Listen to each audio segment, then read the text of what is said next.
All right, I think we're kicking it off. So my name is Jared Farmer. I'm the Managing Director of Grain Sales at Canadian Pacific, and I'm also the acting chair of the National Grain Car Council this year. I'd like to open the meeting and start by thanking the STB, commissioners and staff, and all the members of the National Grain Car Council for being with us today. I'd like to thank the STB and especially Mike Small for putting on this meeting. Mike has been absolutely instrumental in bringing this meeting together this year, the first virtual meeting. I'd like to also thank Doug Story for his service to the National Grain Car Council as chair last year. I'd like to thank Erica Venancio, Bob Peterson, Terry McDermott, and the TEGMA team for once again working with us to hold the National Grain Car Council meeting in conjunction with TEGMA. This is the first ever virtual National Grain Car Council meeting. While it would have been nice to be in Kansas City and to have seen you all in person, it is important to the STB and the industry members of the National Grain Car Council Board to have this meeting in preparation for the 2020 harvest. I think this underscores the importance of the TEGMA NGCC meeting each year. And I can tell you that in the years I've been a member, of the National Grain Car Council, which is about a decade, we've at times debated keeping this meeting going. But then we've also had years when it's been critical for us to get together and talk about what we expect for the upcoming harvest. And I think 2020 is one of those times when it's really important for the industry, producers, shippers, and transportation providers to keep the communication open and all work together to ensure the supply chain works optimally. I won't cover all the headwinds we've all experienced over the last few years of grain shipping, and especially in 2020. I think we all know them well. I will say that I think we're all looking forward to what appears to be a more normal grain shipping year in the 2020-2021 crop year. The board of the National Grain Car Council has been working hard, meeting regularly over the last several months to put together the agenda, speakers, and panels for today. I'm excited about what we've got to offer. And we want to address, some of the questions we all have about grain supply and distribution, given all that's going on in the world. And of course, we'll have our regular railroad report outs. And with that, I think we've covered the ground rules. So let me open the 2020 National Grain Car Council virtual meeting. And I'd like to now introduce Terry McDermott from Bunge North America, who is the first vice chair of TEGMA, to welcome everyone to the meeting on behalf of TEGMA. Terry?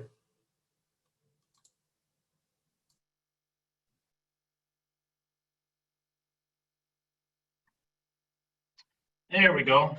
Well, good afternoon, everybody. My name is Terry McDermott, and in addition to working for Bunge North America in St. Louis, I am also, as Jared mentioned, first vice chair of TEGMA. TEGMA again welcomes this opportunity to collaborate with the National Grain Car Council for our September meeting, even though it looks a lot different in this virtual session compared to past years where we've been able to meet in person. We certainly hope that there will continue to be synergies that will come out of our joint meeting. Hello. Oh. So just a few quick words about TEGMA for those who may not be familiar with the group. TEGMA is a North American trade association whose members include grain shippers and receivers, as well as many related businesses, including transportation companies, ports, and inspection agencies. TEGMA itself seeks to provide a forum where the grain-based agribusiness industry can debate, discuss, and facilitate resolution of operational and business issues, bringing insight to its membership and its stakeholders. Actually, members of the National Grain Car Council are invited to participate in TEGMA's meeting tomorrow. If you have registered for that session, you should have already received the login information. If not, you can reach out to Erica Venancio. Tomorrow's lineup includes Mark Jensen, President and CEO, Farm Credit Services of America and Frontier Farm Credit. We also have Robert Cruz, Senior Soybean Trader from Zeno. And we also have Russell Rolfs, AVP of the Northern Region of the Union Pacific. Our session is going to kick off tomorrow at 9 a.m. and we should wrap up by about 11:30. So we certainly hope that you choose to participate with us tomorrow. So now I'd like to introduce you to National Grain Cart Council Co-Chair, Commissioner and Vice Chairman of the STB, Marty Oberman. A little background on Marty. Marty was sworn in as a member of the STB on January 22nd, 2019. He has had an extensive career in both the public and private sectors. His first public position was serving as first general counsel to the Illinois Racing Board from 1973 to 1974, where he worked closely with the board's chairman to bring long-needed reforms to the Illinois horse racing industry. From 75 to 86, he served on the Chicago City Council as alderman of the city's 43rd Ward, where he earned a reputation as a reform leader, committed to promoting transparency in key governing processes while also working to reduce government corruption and profligate spending. Following Marty's departure from the council, the mayor of Chicago appointed him of a special commission to fix Chicago's eroding shoreline, which required collaboration with an extensive set of stakeholders and resulted in the publication of formal recommendations, many of which have since been implemented. In 2013, Marty was appointed to the board of Metra, the Chicago Region's commuter railroad, second largest in the US. And in 2014, he was unanimously elected Metra chairman and served until the end of 2016.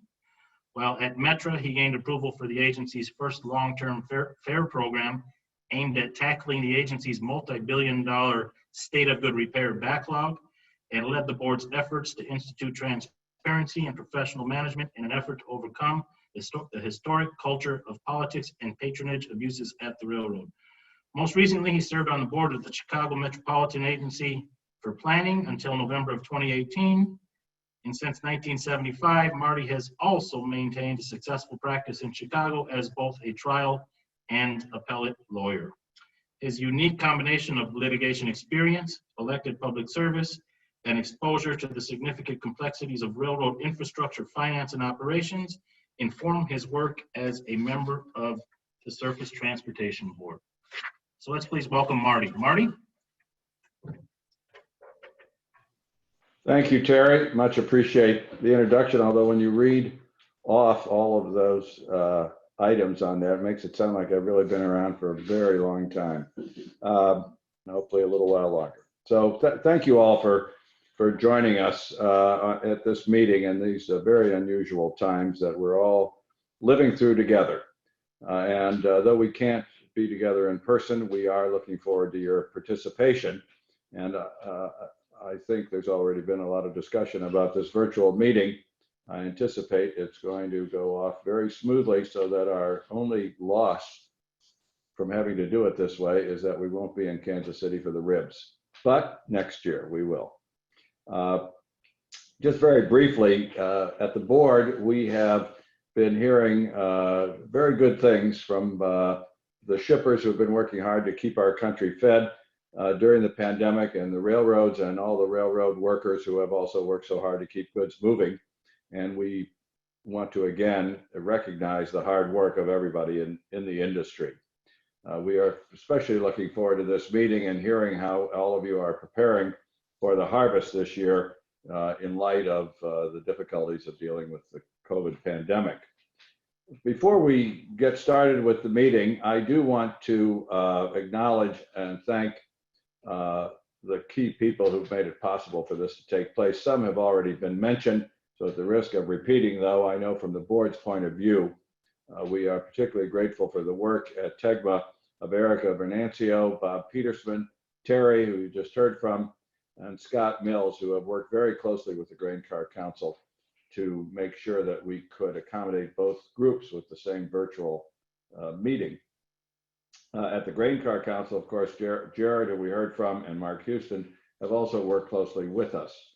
I'd also particularly want to thank several staff members from the board In particular, I want to congratulate them for having the wisdom not to rely on me for any of these high-tech Zoom arrangements. Special thanks should go to Adil Gulamali, Usha Nayak, Marcus Tosin, Roberta Workman, Manuel Ramos, Mike Booth, and Stephanie Borges, who have made sure that, whoops, let me turn that off, sorry. I should have disconnected it. To make sure that all the technical aspects have gone off without a hitch, but especially want to single out Mike Small, who has been the fulcrum for this entire event.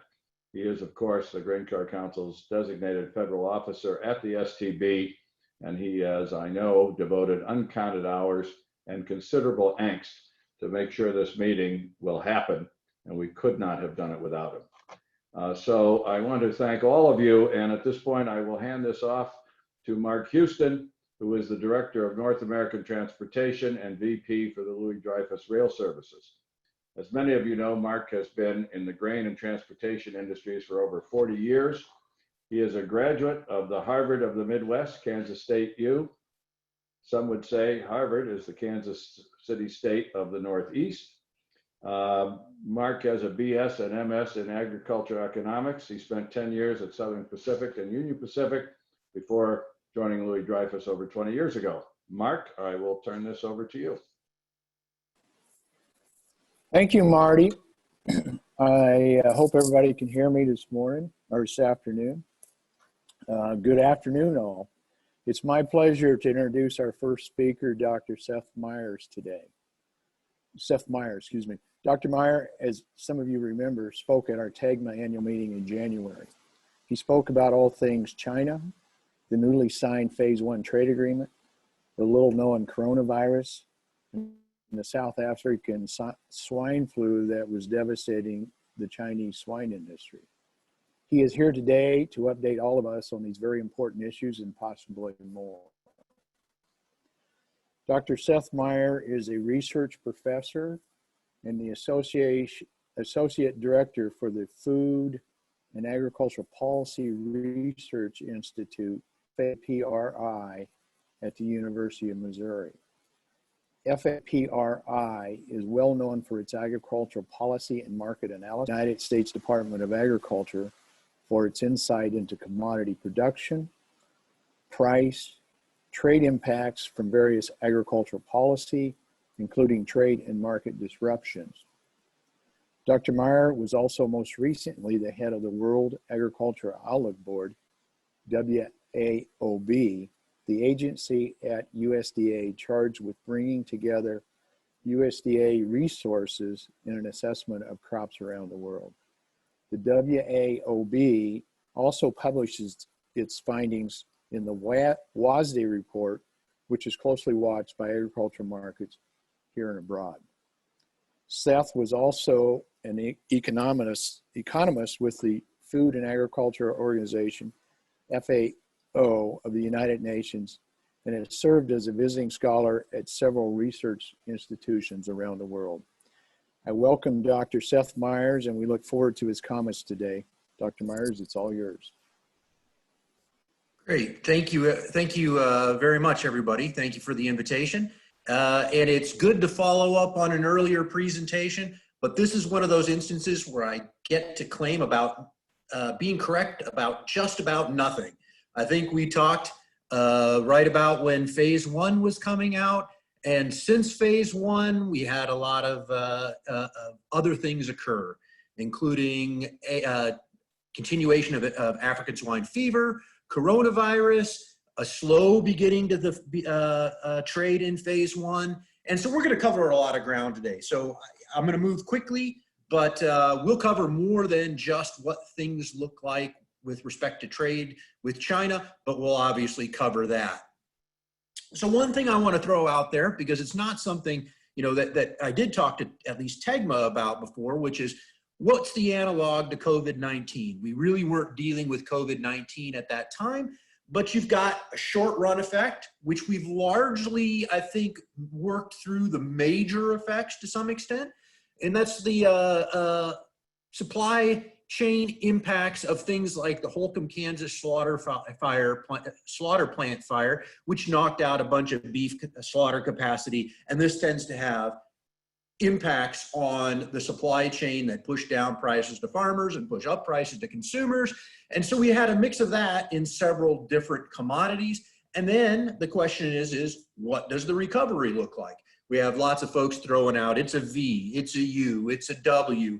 And the follow-on effects, so the second shoe to fall, really depends on how you view the recovery from some of the economic disruptions that we've had so far. And truthfully, it depends a lot on commodities. I'm gonna focus primarily, obviously, for you all on grains and corn and soybeans, but we'll touch on a few other areas because I think it's quite interesting, these disruptions that we've had. One important thing I want to throw out there for you all is I'm going to show you some of our own forecast numbers, and it's important that I show you what some of the assumptions are with respect to macroeconomic factors that influence the ag sector. So here is the assumed, and even though it says May, that should say July. This is the July GDP growth forecast from IHS Markit, and you can see a very sharp contraction and then above average growth rates. But just because the growth rates are above average, it still takes several years to get back on track for where you would have been in the absence of COVID, or where folks would have expected we would be in the absence of COVID. So we talk about short run effects on supply chain, and then we talk about longer term demand effects that may be a result of lingering economic impacts from COVID. To kind of, I won't talk much about meat, but this is the short run effects. We'll talk a bit about them, which is, we saw the wholesale and retail prices of beef and pork surge as we went into lockdowns. Folks buying hamburger. I'm sure you all remember going into the grocery store and certain products with a sign on it that says, you can take one. Okay. I dealt with a lot of folks in the press at this point, not used to dealing with agriculture, that assumed because they couldn't find hamburger and that hamburger prices were stable, that cattle farmers must be making a lot of money. Of course, the other side of those higher beef prices was the fact that plant capacity, slaughter capacity, went sharply lower as they were trying to deal with coronavirus spreads among their workers and among those, just simply in getting those supply of animals to them. And this is the point where you heard stories about euthanization of swine because of the inability to push them through the slaughter system. I think the numbers reported at that time, some of the big numbers reported at that time, were well overstated. And we seem to be back on track now. Some of it, at least for things like on the cattle side, was simply holding the animals back, and we didn't have the seasonal decline in slaughter weights. So you just hold on to the animals, they get a little heavier, you run them through the system. In any case, we appear to be back on track. So you had this temporary spread, or mostly, let's call it mostly temporary spread, where the prices received by farmers went down and the prices to consumers were flat or higher. I think we see some of that continue, but not to the extent it was back when this first began. But with slower line speeds and other protections for workers, it makes you wonder, won't that wedge last a while longer?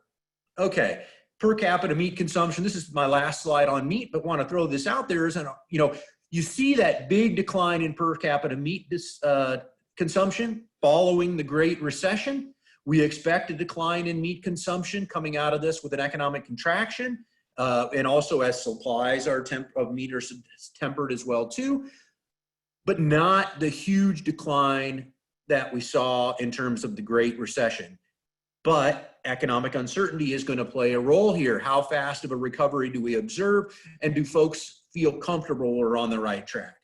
All right, so let's switch over to talk about crops. And I think when we start talking about crops and trade, one of the important things we need to remember is the dollar's been pretty strong, and dollar was pretty strong, particularly in the first half of the year relative to some of our competitors. And so you think about the dollar versus the real and the peso in South America, and we'll talk more about this, but it is one of the things that provided an additional early headwind during some of those weeks in the year. Generally speaking, crop supplies are abundant across the globe. When you look at this, you can see for the most part, we are at, production exceeds consumption in most years. That's particularly true for wheat. I won't talk a lot about wheat. I'm sorry to short any wheat folks out there, but we won't talk much about wheat. Wheat supplies around the world pretty abundant. And in terms of the US, wheat area has been falling, and we expect it to continue to fall over time as the relative returns to wheat compared to corn and soybeans in some of these transitional areas continues to favor corn and soybeans. And so you've seen some of that transition, and it's likely to continue to occur. I will also, it's important that I note that some of the forecast numbers I will show you were done on August 10th. That's important, particularly important for soybeans, as we've rallied about $1 since that standpoint. So some of the early prices may be a bit weaker than you may be observing in the marketplace today.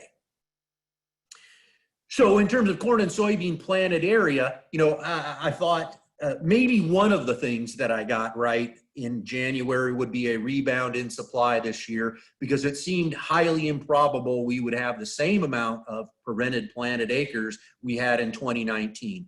Well, that was true, but we did still have a second year of above average prevent plant acres, which is why when you look at this and you kind of visually add corn and soybean acreage together, they still don't add up to where we've been before. Now, some of this is presumably a area response to lower prices, but I think we've also seen the data suggest a fair amount of prevent plant. So, and again, another year of above average prevent plant, which would suggest that with more normal prevent plant next year, we would yet see another rise in corn and soybean areas combined, a couple million acres. So, but as we talk about this, again, I want to remind you all that we are going to have this discussion in the face of USDA data, of which we use as a guide, not completely. One of the areas we switched from USDA's own August estimates is pulling down production a little bit in Iowa, some of it due to the derecho.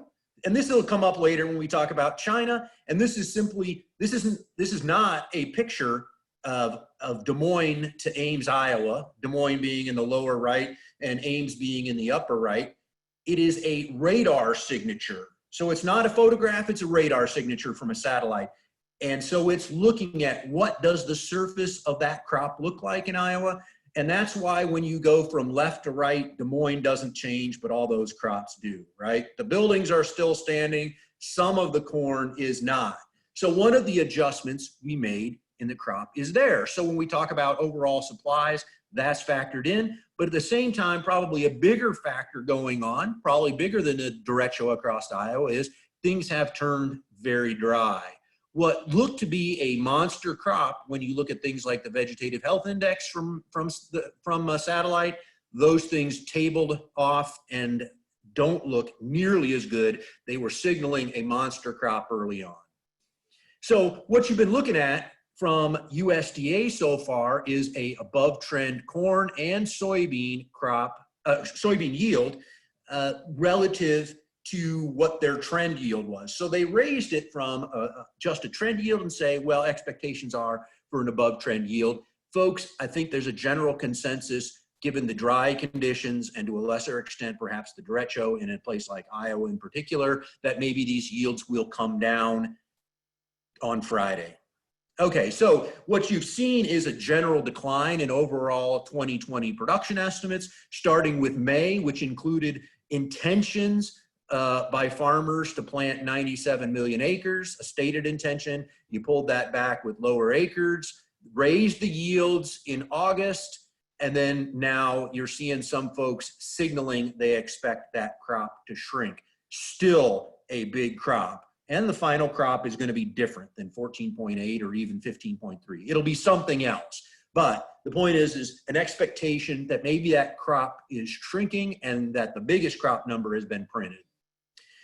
When we switch over to the demand side for corn, one of the things in terms of COVID impacts that's different, that's not really a supply chain impact, has been the impact on ethanol grind, corn grind for ethanol.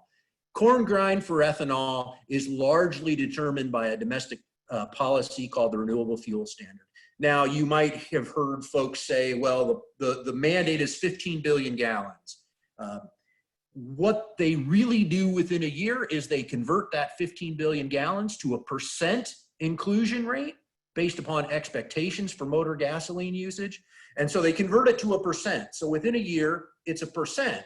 What does that mean? It means when motor gasoline demand falls, the requirement falls for ethanol, and therefore the demand for ethanol falls along with it. Okay, so while motor gasoline struggles to regain its prior demand, so is ethanol going to demand domestically going to struggle.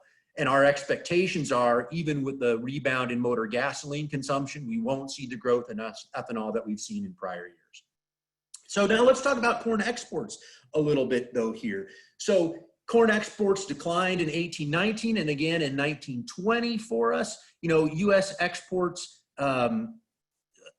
weaker than, you know, we had a couple years of a downward trend, an expectation now that they will rebound in 2020. Part of this on what we've observed about big sales to China. We'll talk more about that. And both we and the USDA have them pushing up against the tariff rate quota of 7.2 million metric tons, or about 283 million bushels. We'll talk more about that as well too. But to reach the overall export number that the USDA is printing, it means not only are we going to have to do good business with China, we're going to have to do good business with the rest of the world. So an expectation of good business around the world. I threw this in here for you all to note that both USDA and FAPRI are probably maybe a little on the low side of where corn is right now, but you can see that we're looking into some big rebound in exports for 2021, and then maybe some growth after that. We assume in here when we're looking at this, and my interpretation of the USDA as well too, is that while some progress is made towards phase one, full compliance with phase one is not achieved. We'll talk about that in some detail here as well. So reminding you all, you know, I'm so used to being wrong in 2020 so far that it doesn't even faze me to say, I don't know if you all can see my marker here, but August 10th is right about here. We completed this report about August 10th here, and we've seen a $1 rally in soybeans. That good news in terms, if you're a soybean farmer, and some of that on the backs of Chinese trade, that maybe the crop wasn't, you know, has been harmed by the continued drought, and that some of what was on the books to China has now been, is looking more solid, including the underlying demand picture. So let's talk about that. U.S. soybean supplies here, we did see a sharp cut in production in 1920, but supply didn't fall as much, because that we started with big carry-in stocks because of the beginning of trade friction the prior year. While we have whittled down stocks quite a bit, we still have large crops. An expectation, if you go back to normal sized acreage and yields, you're still talking about downward price demand pressure because of those big supplies. Now, but the big question is, have we once again underestimated Chinese demand? So let's take a look at that. What you have here is outstanding sales and cumulative exports. So once something is announced as a sale, you all probably know this, but once it's announced as a sale, it's an outstanding sale, it's on the books. It could be canceled, it could be rolled, or it could be inspected and shipped and then it becomes a cumulative export. So you can see a really rough year in 2018 at the height of trade friction with China. The end of 2019, as you know, things starting to normalize with China, and 2017 really being the base year from which the phase one agreement was negotiated. And if you look at 2020, I think what folks were earlier cautious on is you see this run up in outstanding sales, but only recently have you seen the conversion of those to inspections. And this makes sense from a seasonality standpoint. So why does it make sense from a seasonality standpoint? And there's a lot of concern earlier on because the Chinese were buying record volumes of beans from the Brazilians. Well, it makes sense. And you all know this, that the world has essentially developed a 6-month just-in-time delivery systems to supply China with soybeans when there isn't trade friction, right? 6 months to us after harvest and 6 months to the Brazilians after their own harvest. Chinese demand picked up in 1920 coming out of ASF. We'll talk more about that as well too. And at the same time, we were limited in the size of our crop because it was beans that were produced less with the large prevent plant in 2019. The Brazilians stepped in with a pretty big crop, and they had been supplying that extra soybeans to China. You can see on the right, though, that it has begun to shift, and this is simply FOB prices, Brazil and it's Paranaguá minus US soybeans at the Gulf. And just looking at those prices, and you can see that we have become much more competitive relative to the Brazilians in the last several weeks, last couple months. And that's also why you see sales going on the books. So now we're entering our time of the year, and we're making some big sales to the Chinese. Okay, so when you look at overall soybean exports and imports in the next year, you can see a rebound also in China's imports, a big rebound in 1920. We'll talk about that in detail, and then even a little bit more in 2021. And we gained ground after reduction in trade friction and a rebound in soybean area. This one is the case where when I tell you, when I look at prices that both the USDA and we have for 2021, we did this right before that dollar rally occurred, which suggests, hey, this may be quite shy of where we end up, and exports are looking pretty good. In the case of the Chinese demand for soybeans, it really does seem to suggest that maybe that hog herd is turning around quicker than we had initially expected. I will say that and I'm partially responsible for this because I was at USDA. For probably 11 of the last 12 years, we have underestimated Chinese import demand. That is to say, the first estimate for the year is always lower than 11 times out of 12 than where we end up. And the primary one where it was the other direction was the ASF year, where demand was cut simply by virtue of the fact that they needed fewer beans and that we entered a period of trade friction with the Chinese as well too. So what you see here is that in 1920, both underlying demand in the country rose from the prior year, the black bar, but the yellow bar says imports rose even more as they backfilled some of their stocks. They had worked their stocks down both during trade friction and the spread of ASF, and now they've worked them back up this past year, and now you see yet another increase in crush the following year. That suggests that maybe by the end of 2021 that they're getting back on track with their overall meal demand. And I think that when you look for silver lining in the next several coming years, it's that we have, again, notoriously underestimated Chinese demand growth in soybeans. So the other side of this is we've seen some very big purchases of corn. China has TRQs on corn, tariff rate quotas. And this means the first 283 million bushels of corn can go in really cheap. They determine a quota of 283 million bushels, and then they share it out among state-owned enterprise and commercial entities. Because of a recent loss at the WTO for wheat and rice, they have more broadly shared those quotas and been a little bit more transparent. So all else equal, you would expect greater fill rates in the TRQ. But again, they are market driven to some extent, but corn clearly you would expect they would be closer to fill with more transparency in their TRQ anyway. We've seen some very big purchases by China, relatively speaking. And so the Chinese do appear to be on track to be much closer to the TRQ. They've said earlier no changes to the TRQ levels. So they've said they are not likely to issue quota beyond that, but they regularly do expand the TRQ for things like cotton.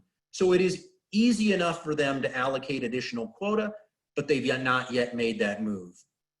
So when we think about things like wheat and rice, again, The TRQ administration suggests it should be easier to bring in this product as a Chinese buyer if you wanted to. And in the case of wheat, it looks like they are bringing in more. In the case of rice, internal conditions aren't favorable to bring in additional rice. So even with a more transparent TRQ, they're bringing in less than they did between 15 and 19, at least the pace today. Okay. When we look at that same TRQ for China for corn, you can see we are, if you actually took a linear trend of this, it would get you to about the TRQ by December.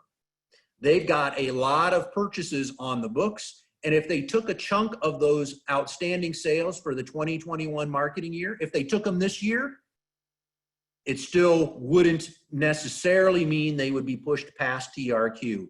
It tends to flatten at this time of the year. If you want to think about a bulk of the corn production in places in the Northeast, think about Minnesota in terms of a cropping calendar timeframe.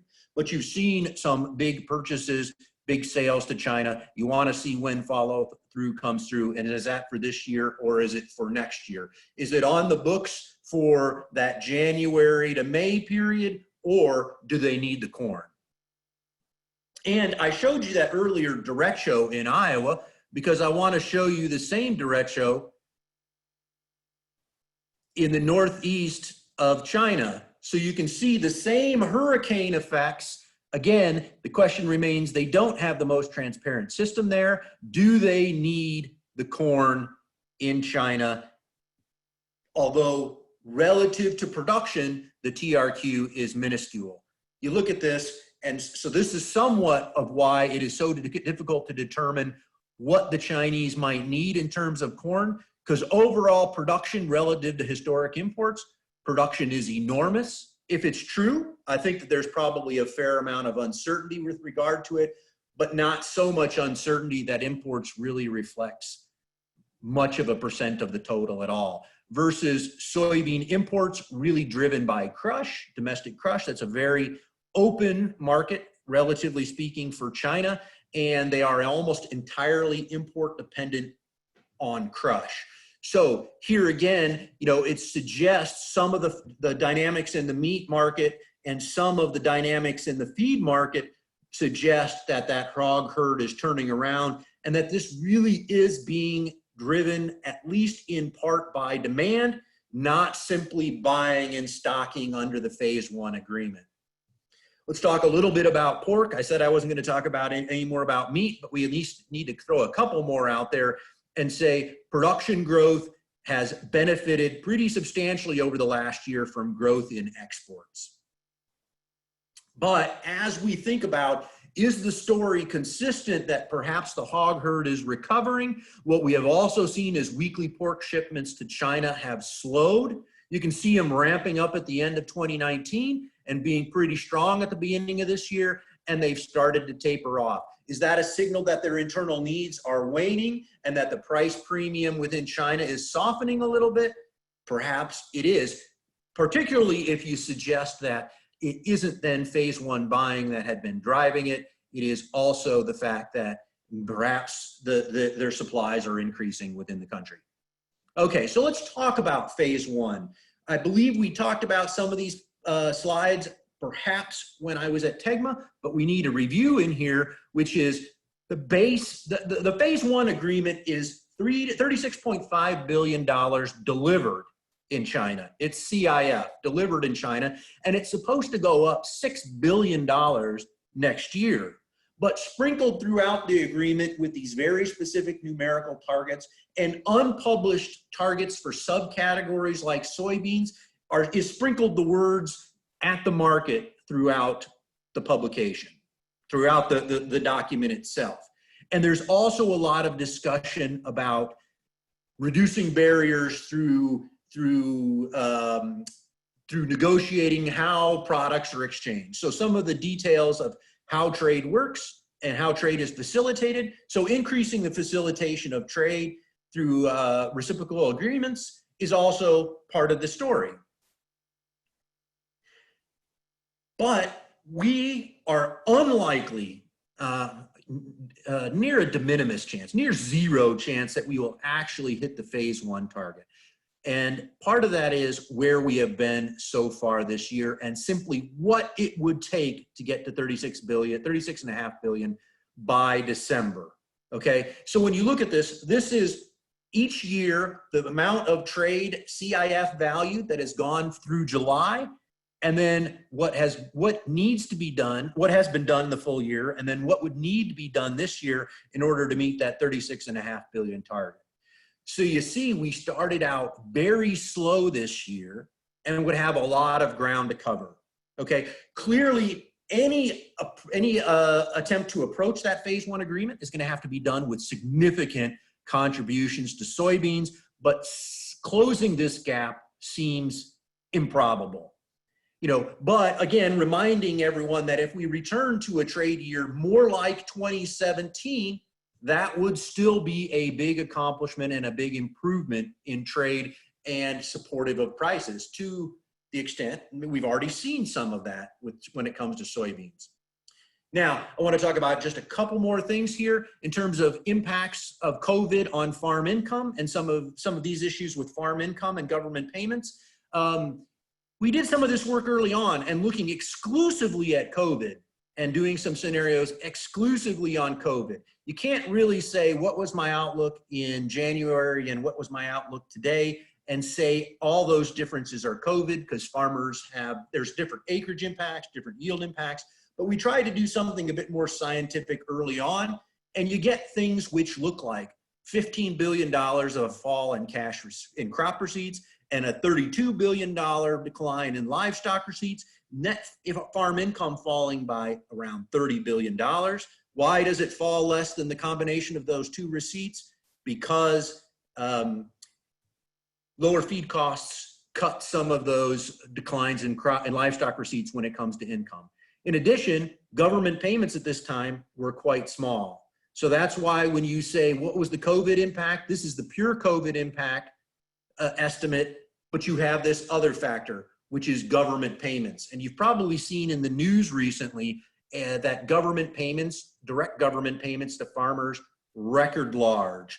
Here is, red is essentially all the other programs, perhaps we could call them the more traditional programs of ARC and PLC that go to farmers, but then you have market facilitation payments, some of that still going out in 2020. You've got $5.8 billion in payroll protection program money going out.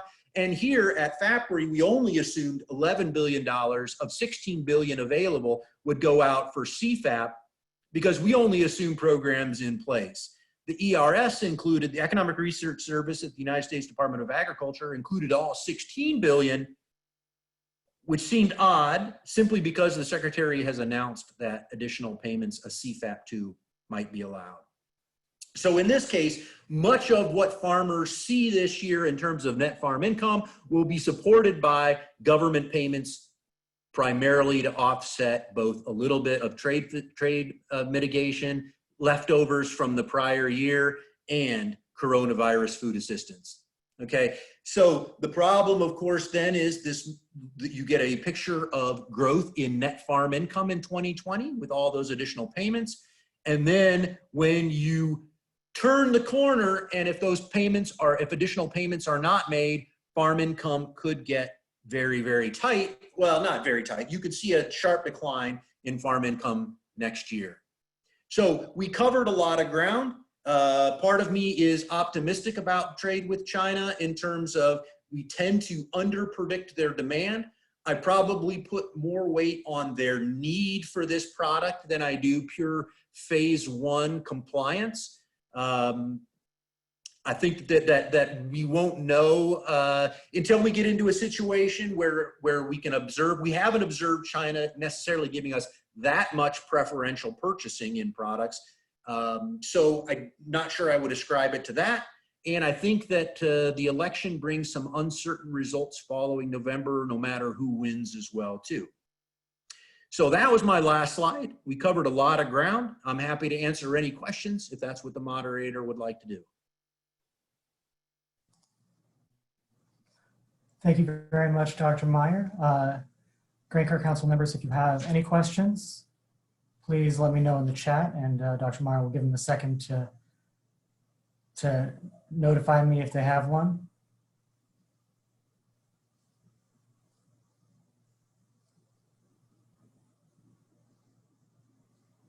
All right, I think that's it. Dr. Meyer, thank you very, very much for being here today. No problem. Thank you. If they think of some that they would like to ask, and I'll send you my slides, I'm happy to take follow-up questions. Perfect. Thank you very much.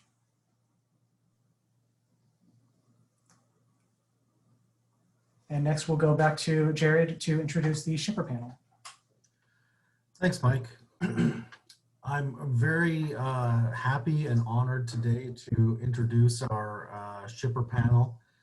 We've got some really esteemed shipper panel, I think, this year. Heading it up, moderating will be Dana Hansen. Dana is the Director of Rates and Fleet Management for ADM Rail Group. He joined ADM in 1996 and has served in a variety of merchandising and transportation positions in that time. In his current role, he manages procurement and optimization of ADM's private fleet of over 28,000 rail cars. He also manages negotiations with railroad partners used to transport various ADM commodities throughout North America. On his panel will be Chris Borm. Chris is the President of Transportation for ADM, the Archer Daniels Midland Company. Chris joined ADM in 1991 and has served in a variety of merchandising and management positions since that time. He most recently served as President Grain, and before that as Advisor, Office of the Chairman. He also served as Vice President and General Manager of Eastern Grain and Corn Processing Origination and as Senior Merchandising Manager for ADM's Corn Processing Business Unit. Borm sits on the boards of ADM Insurance, Pacificor Incorporated, Benson Quinn Commodities, and the Executive Committee of the National Grain and Feed Association. Also on the panel is Greg Twist. Greg is AGP's Senior Vice President of Transportation. He was previously Senior Vice President of Marketing for AGP. Greg has been with AGP since 1994, having held positions in transportation and merchandising in Hastings, Nebraska, Dawson, Minnesota, and Omaha, Nebraska. He has over 30 years of experience in the ag business, starting with ADM and Garvey International, where he was Vice President of Marketing before joining AGP. And we also have on the panel Ross Edwards, and Ross is Vice President of Transportation at Gavilon Group LLC, a leading commodity management firm headquartered in Omaha, Nebraska, where he is responsible for managing the network of relationships and technologies to drive improvements in transportation and logistics across the company's grain and ingredients business. Ross began his career at ADM as a commodity trader before working at BNSF Railway as a market manager in the agricultural products department, focusing on feed grains and unitizing the DDG portfolio. Most recently, he acted as a senior merchandiser at Gavilon, where he traded Gavilon's P&W, soybean, and corn position and managed secondary rail freight. And with that, I'd like to welcome the panel and hand it over to Dana.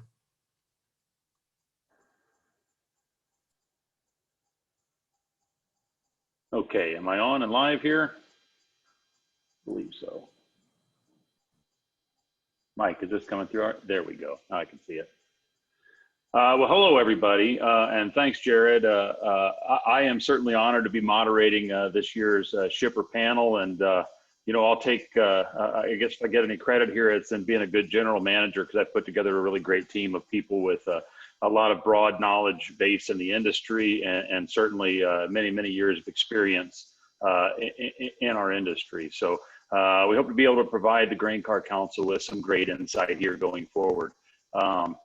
And I guess I'd like to add that I'm particularly glad to have had the opportunity to put my boss on the panel, so he gets to answer my questions for a change. So that was my attempt at a joke without getting any feedback, which is kind of weird. So I'll move on. So with that in mind, Chris, I'd like to go ahead and start with you.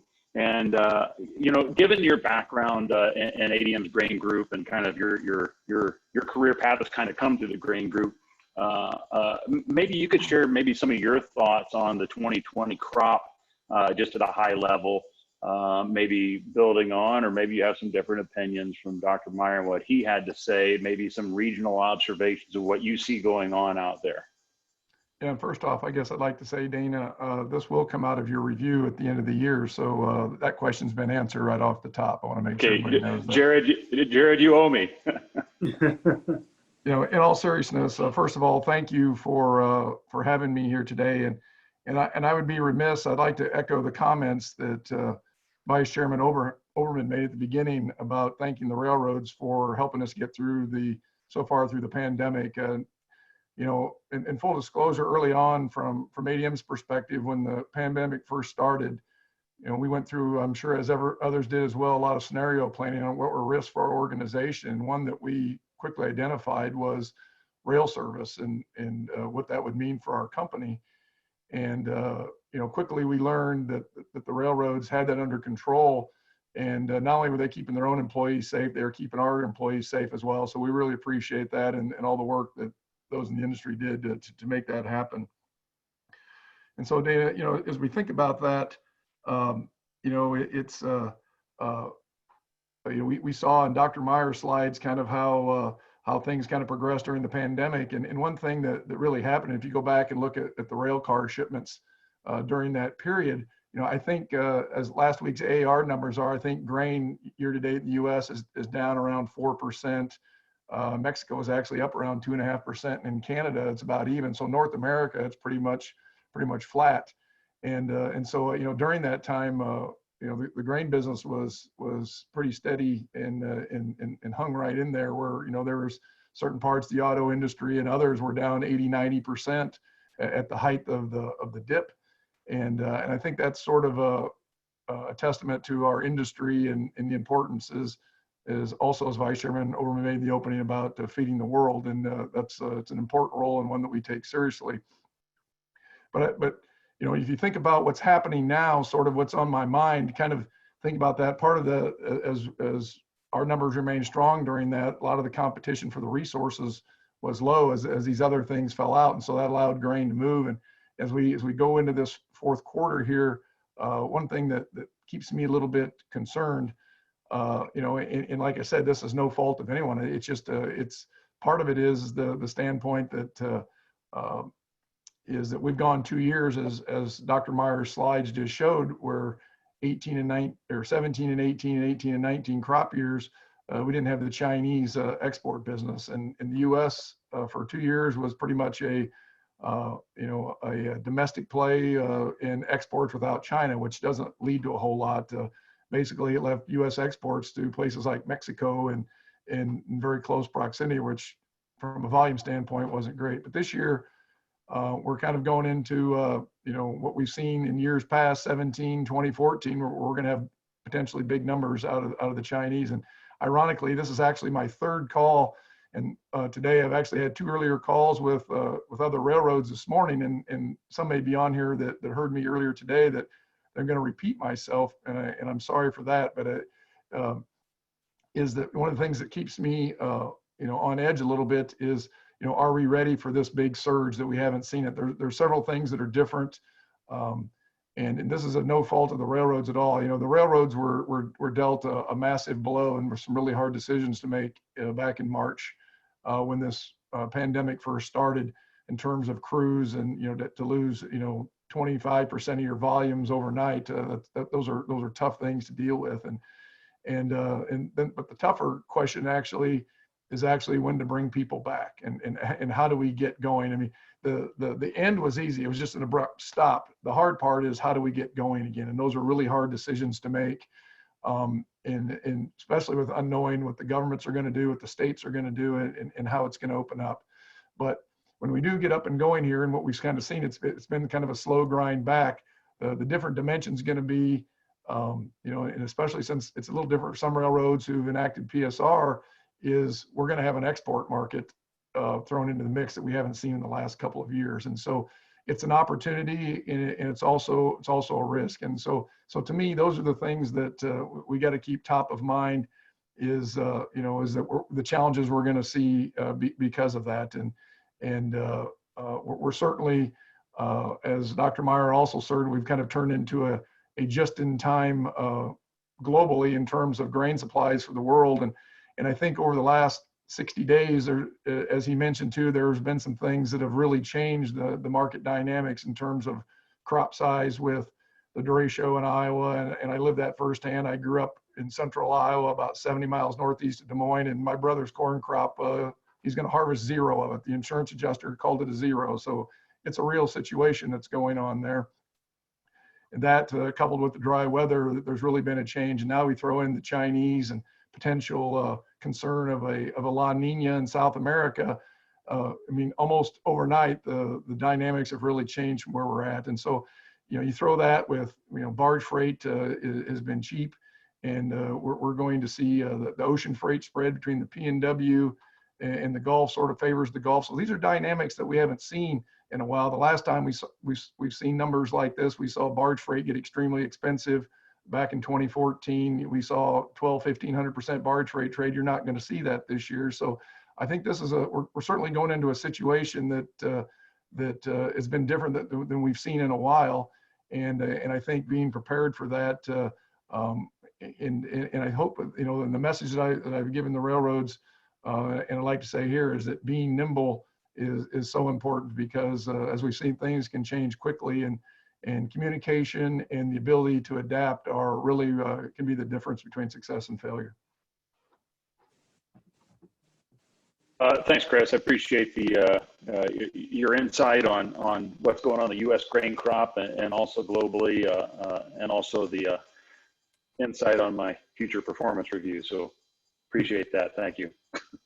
So I'm going to move on to maybe something a little bit safer, at least for me. So Greg Twist, I'm going to ask you a question. So, I mean, COVID has obviously impacted just about everybody in the world in 2020. But maybe if you could take a little time to share some of your experiences and your opinions on how that's impacted the grain and feed business, maybe from an industry standpoint, maybe from a demand standpoint. What are the things that have happened differently this year in our industry because of COVID? Okay. Thank you, Dana. Can you hear me? Loud and clear, yeah. Okay. So I guess in order to look at kind of where we think we're going, let's start with where we've been. From our standpoint, as I break down kind of the main commodities we deal with, on soybean meal, let's see if that'll help. There we go. There you go. We see it. There we go. Well, I'm told I have a face for radio, so I guess we'll have to make this work. So on the soybean meal demand, as Dr. Myers talked about, we did see some demand destruction. We did see that really as we reached capacity in the packing industry. For those of you not familiar with agriculture, euthanasia is not a Chinese boy band.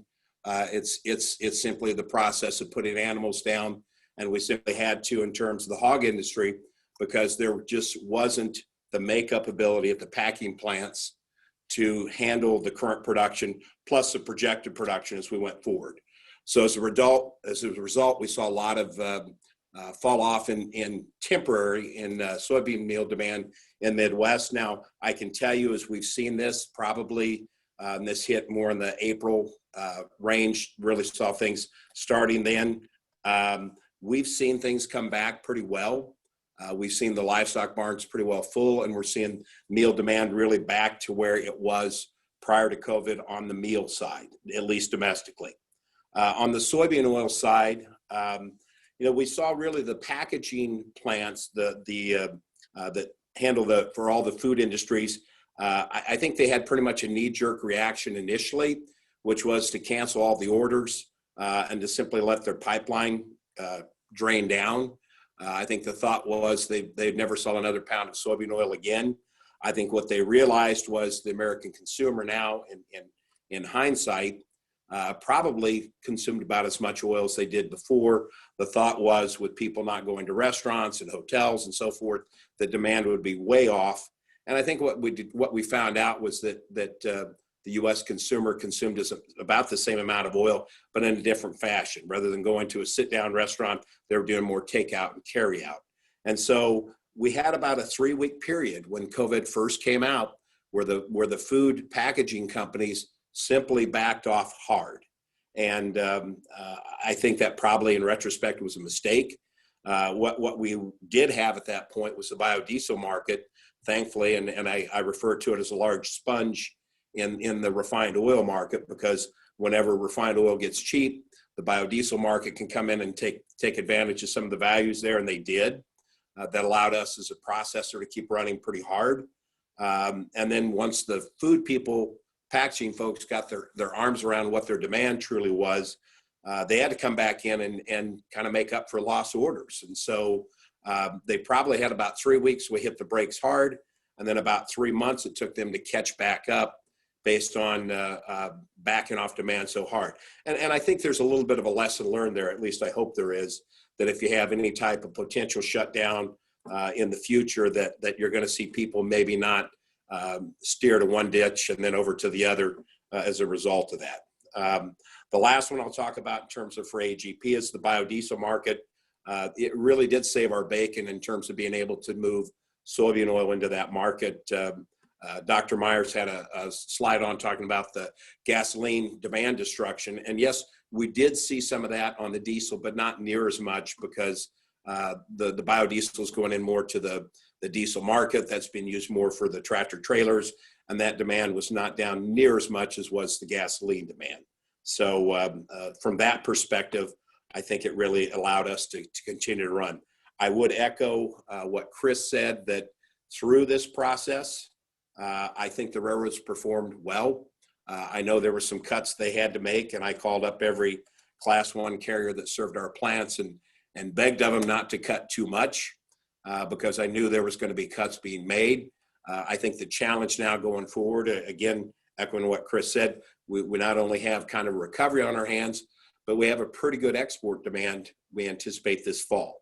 And so we are hopeful that they got their ducks in a row from an equipment and from a personnel standpoint, can handle the additional demand. But what we've seen so far, service has been good.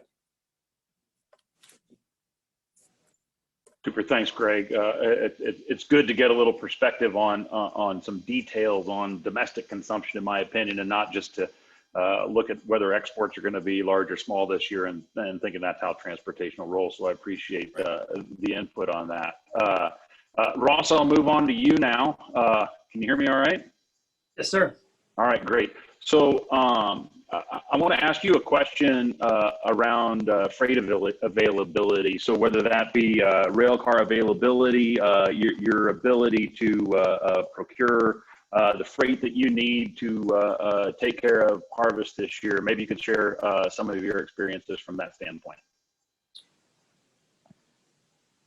All right. Thank you, everyone. There you go. Okay, there we go. All right, thank you, everyone. Well, one thing I have to do is reach out to the railroads and give them a hand for bringing cars back online and having it available. If we look particularly in the Western United States, and we start off with the BN, they're going to be running 140 shuttles during harvest, and their DEETs and other programs that continue to bring cars back online and push enough freight, hopefully for what we think is going to be a robust DEETs and even moving into JFM. Also, you can echo that to the UP. It seems like if they're not running historically high levels, they're going to be at a record in terms of the number of shuttles that they're running. So in terms of freight availability, things look pretty good, particularly in the Western United States. The Eastern United States, it seems like, it's a little bit more captive demand, or you might say it would be domestic. And so they continue to have the same number of shuttles, if not more. So I'm a little worried about bringing cars back on to some of the Canadian lines that run within the United States, of them to be able to fulfill their demand. But overall, the railroads have been quick to bring cars back on. Power is something that we want to touch on. Right during the heart of COVID, we looked in May and June, it seemed like they were had took power into storage, and then now they're bringing it back. There has been a rebound from the struggles that we saw in early July and early August, and things seem to be running pretty smooth right now. So overall, I would say that not only power, but also cars seem to be pretty available right now. Okay, so that's, I mean, not to put words in your mouth, but I would say that that sounds like a fairly optimistic viewpoint of a relatively busy export season then. Is that a fair way to put it? That would be my assessment. It looks like they're gearing up. I mean, it's not like this thing happened overnight. It seems like we've been seeing signals for quite some time that this is going to be a big, robust O&D, and the railroads, to their credit, have responded favorably. Okay, super. Thanks. So I'll move back to you, Chris. You have some unique perspective as the person that runs a barge line and a truck line. Maybe you could speak a little bit to what's going on in the barge industry that has an impact on the rail industry as we come into harvest time, because there's everybody understands there's a correlation between the two, but maybe some that aren't in it every day don't understand how close the correlation that is. Well, thank you, Dana.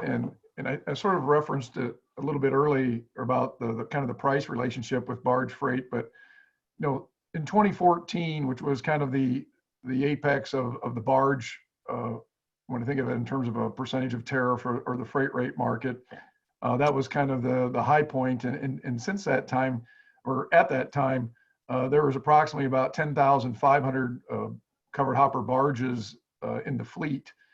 And of course, like any business, strong returns attract capital. And in the years since 2014, there was large capital investment in barges.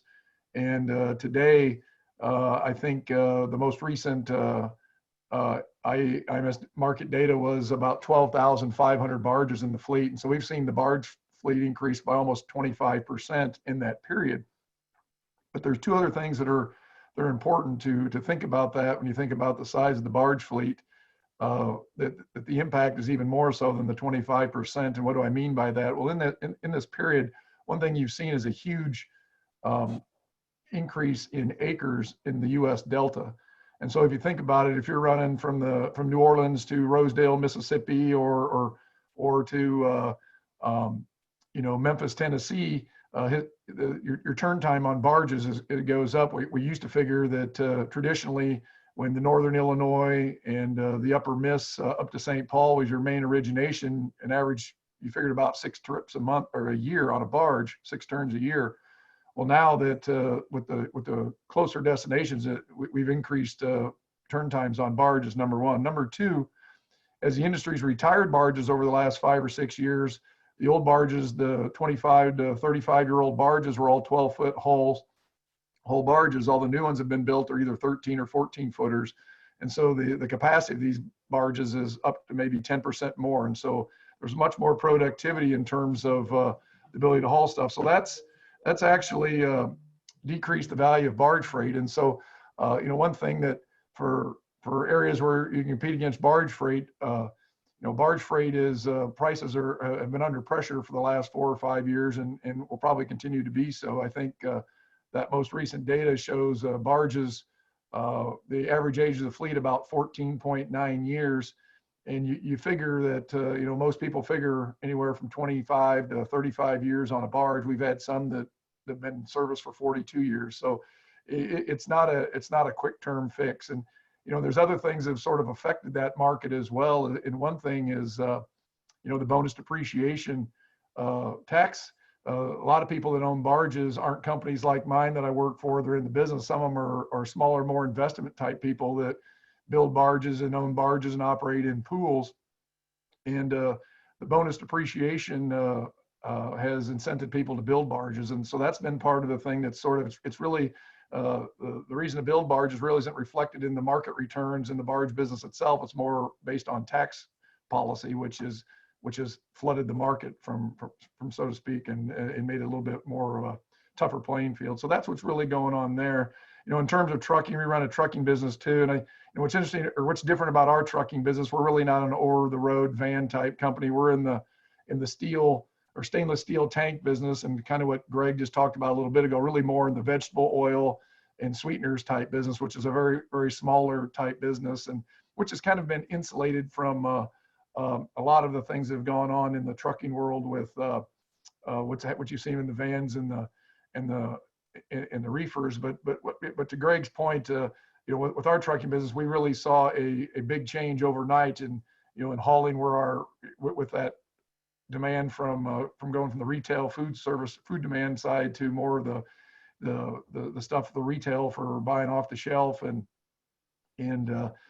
we too are impacted by that change going to biodiesel. So it really changed the way we've operated, but you know, things have kind of gotten back to where this, as Greg described, the food customers coming back. It's really tightened up the freight market quite a bit in the steel tank space. It's a tight market right now, and it's probably going to continue to be so for a while as we sort out of this. So, you know, I think that, you know, from our perspective, Dana, maybe to answer your question, you know, seeing all these things is that, you know, I think that in general, and I'm going to say this kind of internationally as well, is that one thing that I think that we've seen is that people, customers, end users, and especially in the food industry, paying a little bit more attention to their supply chain maybe now today than they did, you know, 6 months ago, 7 months ago. Is that reliability and dependability are almost as important as price, and so there's been much more attention that's been paid to that, and you know, and the thing that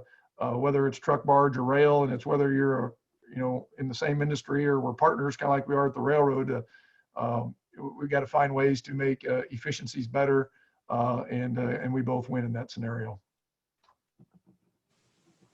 Yeah, thanks, Chris. I mean, I think that, like I said, you know, the supply and demand and the price structure of barges and trucks certainly has an impact on the demand we have for rail freight and for rail cars. So I think it's a really relevant topic to talk about here in the shipper panel. So I appreciate those comments. Yeah, you know, I think one thing I think I'd add to that, Dana, just quickly, is that, you know, maybe the railroads have seen that years ago, maybe more of their stuff went to the center Gulf or to the Texas Gulf for export. But with cheaper barge freight, they may find a destination more in St. Louis today, as opposed to going all the way to the Gulf. And a lot of that is barge freight related. Which equates to faster turn times on railroads and has all sorts of trickle down impact on kind of the subject matter at hand here today, right? Yeah. Thanks, Chris. Appreciate that. So, Greg, I'll fire one back at you. So, you know, the purpose of this meeting is to evaluate and to present to the board kind of the industry's preparedness to move the crop and to take care of the busy harvest season.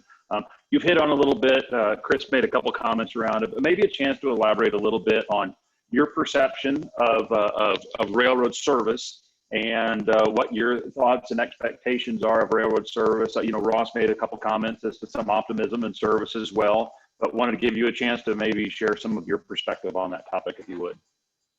Sure. You know, from my perspective, Dana, I think the railroads have done a good job in, am I still on here? Have done a good job of responding to the downturn. I think there's concern how they'll respond to the demand coming back. The concern I have as a shipper, a little bit, you know, we talked, Dr. Myers talked about the hog industry, and I think maybe there's some parallels here we need to think about. Why did we have to kill so many hogs? Well, because we had the hog industry concentrated to a few kill plants that ran 24/7. And so once there was a hiccup, there was no makeup ability. I have the same concern for the railroads. I think they've tightened things down enough from a cost standpoint, from an equipment standpoint, from a personnel standpoint, that they and I'm sure they've gone through with people a lot brighter than me and have gone through and figured out on their spreadsheet what they can squeeze it down to. But I think sometimes they don't take into account what I call the human factor, that there are going to be things that happen that you're going to have makeup ability. My biggest concern probably going into this fall is, what is the makeup ability we have for the railroad industry as a whole? Are they going to be able, because we know that if once you get behind, you can't catch up, and that's why you saw the impact of the hog industry.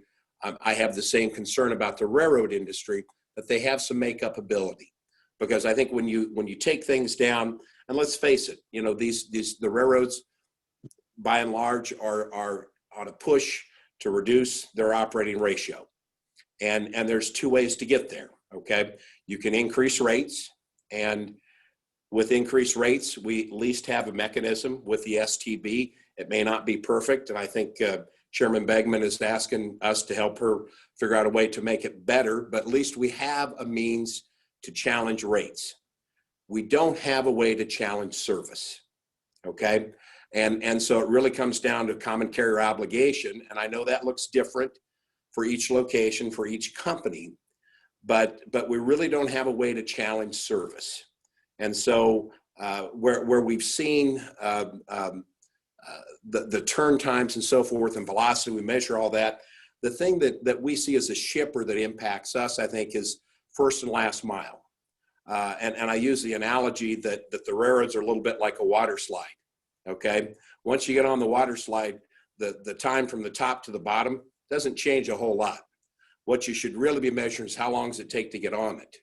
And that's really what we're seeing as a shipper, is sometimes we're impacted what it takes to get on the system. And so that's probably one of my biggest concerns as we go to this. And I think, you know, when you start focusing just on operating ratio and a 55 becomes the value, they say, okay, this is where we want to be. What's to keep the industry from taking it to 45 or 35 or less? And again, we know on the rate side, we can challenge things, but on the service, we just don't have the means at present to challenge some of those service issues. So we've talked to railroads on these. I think there's a general consensus that they think they're going to be prepared, but my biggest concern is make-up ability and service as we go into the fall. Yeah, thanks, Greg. I mean, I think I appreciate the transparent, open remarks there, and I think you know, we, as far as at least the four of us on this panel, I kind of feel like part of our job is to be warriors and to see problems before they happen. So just being aware of those things, I think, is a healthy thing for us all to do. So I appreciate this comment. Ross, I want to throw it back to you. You know, Berm had made a couple comments about, you know, thoughts on the crop, thoughts on the S&Ds. You're a crop guy. Do you have anything you'd like to add to some of the comments that he made earlier? No, I thought he put it very well, particularly talking about the potential to have a river program via rail and how it can move to the center Gulf. As well, one of the things I keep thinking about with such a robust program in Ocnove Geese, particularly Auk and Nove, is we're going to have a PNW program. We'll also have a Texas Gulf and then the Center Gulf program. And that in combined with whatever will be going to Mexico. So freight's going to be getting pulled in a lot of directions and communication and kind of talking what Greg talked about a little bit in terms of once you lose it, it's tough to get it back in terms of the number of crews. And, you know, one of the things that we spoke about earlier, Dana, is things that might keep us up at night. And for me, it would be a black swan effect. All of a sudden we get weather through the Pacific Northwest corridor that backs everything up, and how does it work? And so overall, I think it's going to be a healthy program for many different gateways, not just the big two. And that's going to put a lot of stress on not only us, the shipper, but also the railroads. Gotcha. Thanks for that. So to my fellow panelists, I'll say we just have a few more minutes here before we give the opportunity for a few questions here. We're supposed to wrap up by 2:30, but we'll do maybe a little lightning round. If you guys want to turn on, if Greg and Chris, you want to turn on your videos, we'll just do a little lightning toss up. If you want to throw an answer to a question here, feel free to do it. If not, that's fine. And Ross, you kind of hit on it here, but my question would be kind of tied to my comment to Greg about we get paid to be warriors. You know, at ADM, sometime we call it doing a pre-mortem. What's going to happen bad if we continue with this program? So my question would be, what keeps you up at night? You know, I think Greg and Ross mentioned a couple things, but I'll just throw that out to you guys. If somebody wants to comment on, you know, what is it that concerns you, that keeps you up at night here going into the balance of 2020? Because there's certainly a lot that should keep us up when it comes to 2020. One thing that I'll add to the previous statement is, you know, I've talked about weather as being a black swan.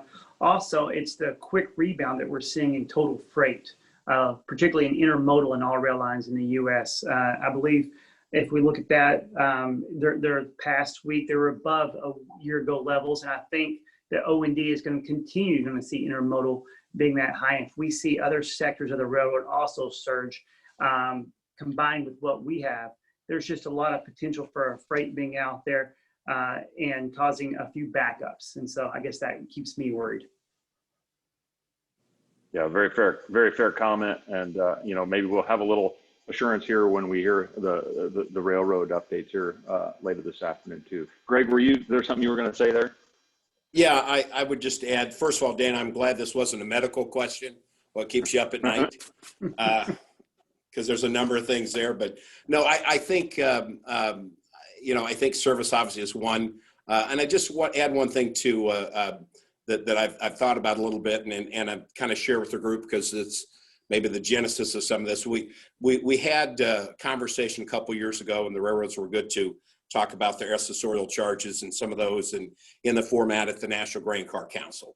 That led to a follow-up hearing, I guess if it was, in May of last year, where shippers came in and railroads came in. I think it was good dialogue that we had. But what I heard mostly was from the railroads, and I'm paraphrasing a little bit here, so I won't try to quote them.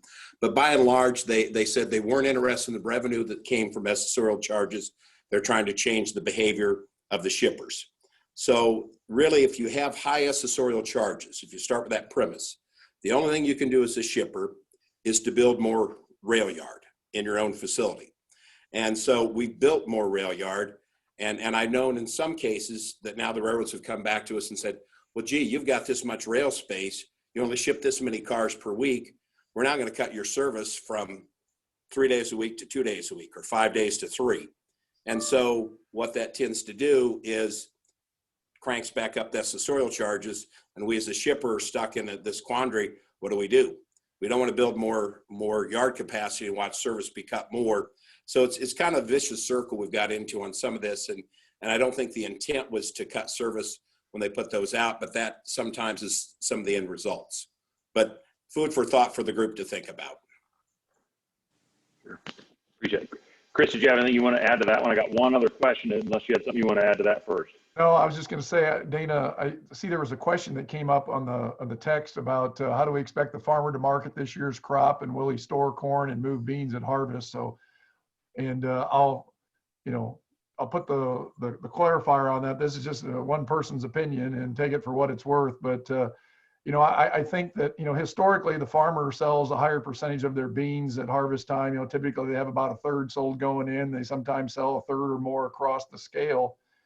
And I don't think this year is any different. I think one thing that's changed that is, as Dr. Meyer showed in his slide, we've seen beans rally, or they haven't, but beans have rallied $1 just in the last few weeks. We've seen, and I think that flat price is going to have a lot to do with that. I think right now the exporters are really short premiums going into this because selling hasn't been robust, and the market is expecting bigger.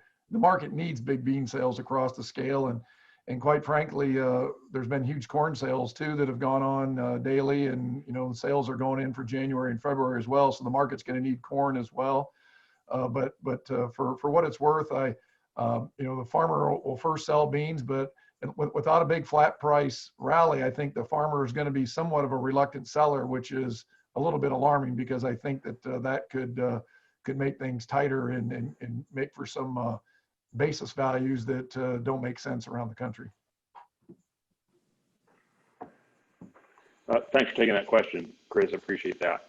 So I got one other toss-up question I'll kind of throw to the panelists. And I think it's very relevant to this year and this year's harvest and looking back. So PSR has obviously been a hot topic in the railroad and shipper community and agriculture here for the last, quite some time now.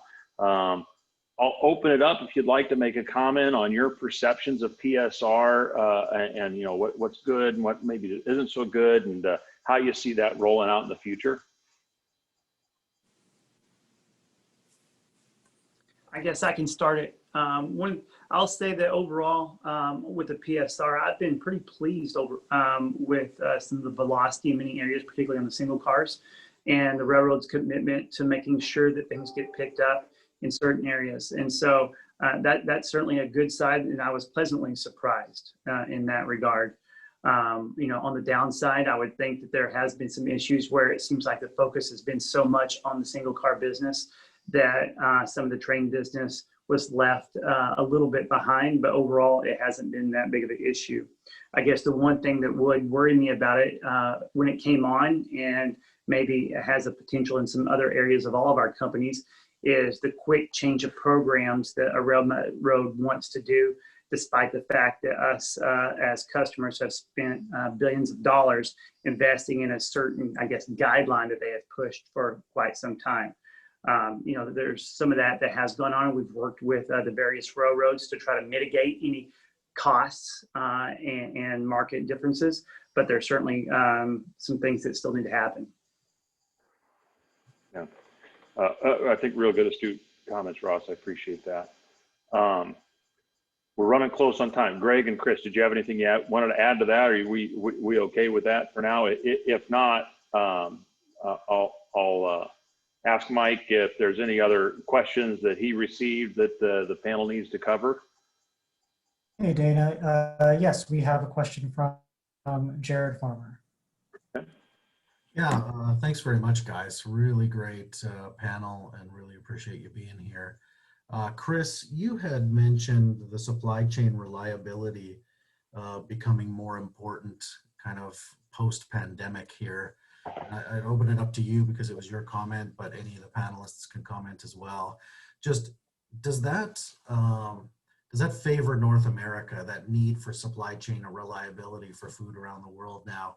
What does that look like? Does it do anything maybe over the next couple of years as far as U.S. competitiveness and I guess price for U.S. grain and things like that? Yeah, well, I think first of all, and to answer your question, that it does. I think it does help the U.S. Now, I still think price matters the most.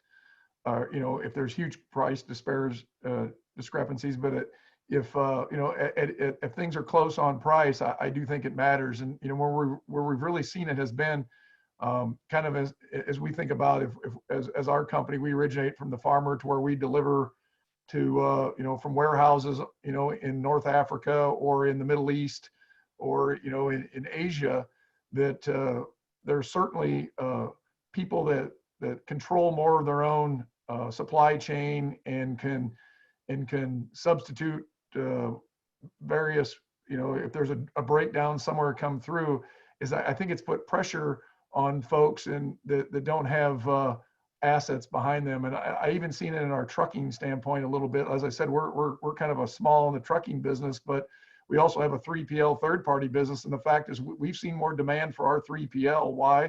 Because we have assets behind our 3PL. And so even though we're a small asset player and we're kind of a small 3PL player, the fact that we have both actually gives us credibility that others don't have. And so, yeah, I think it does. I mean, I think it gives some companies ability to differentiate locally, but I also think it is helpful for the U.S. or North America in general on the global stage, Jared. Thank you. Thanks, Chris. Mike, are there any other questions in the queue, or should we wrap up here? No more questions in the queue. I think you're safe to wrap up. Okay, I just want to real quick, I just want to thank Ross and Greg and Chris. I mean, they just kind of were able to verbalize their thoughts, but it does take some preparation, and it really is a great panel with some guys that have a ton of experience, and I appreciate their willingness to participate. So thank you, guys. Thank you, Dana.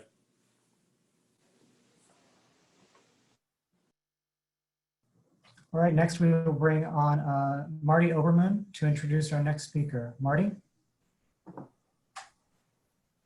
Thank you, Mike. It is my great honor to introduce Alejandro Alvarez Reyes, our counterpart from Mexico. He is the head of the Rail Transportation Regulatory Agency, or the ARTF, which is the equivalent to the STB in its functions.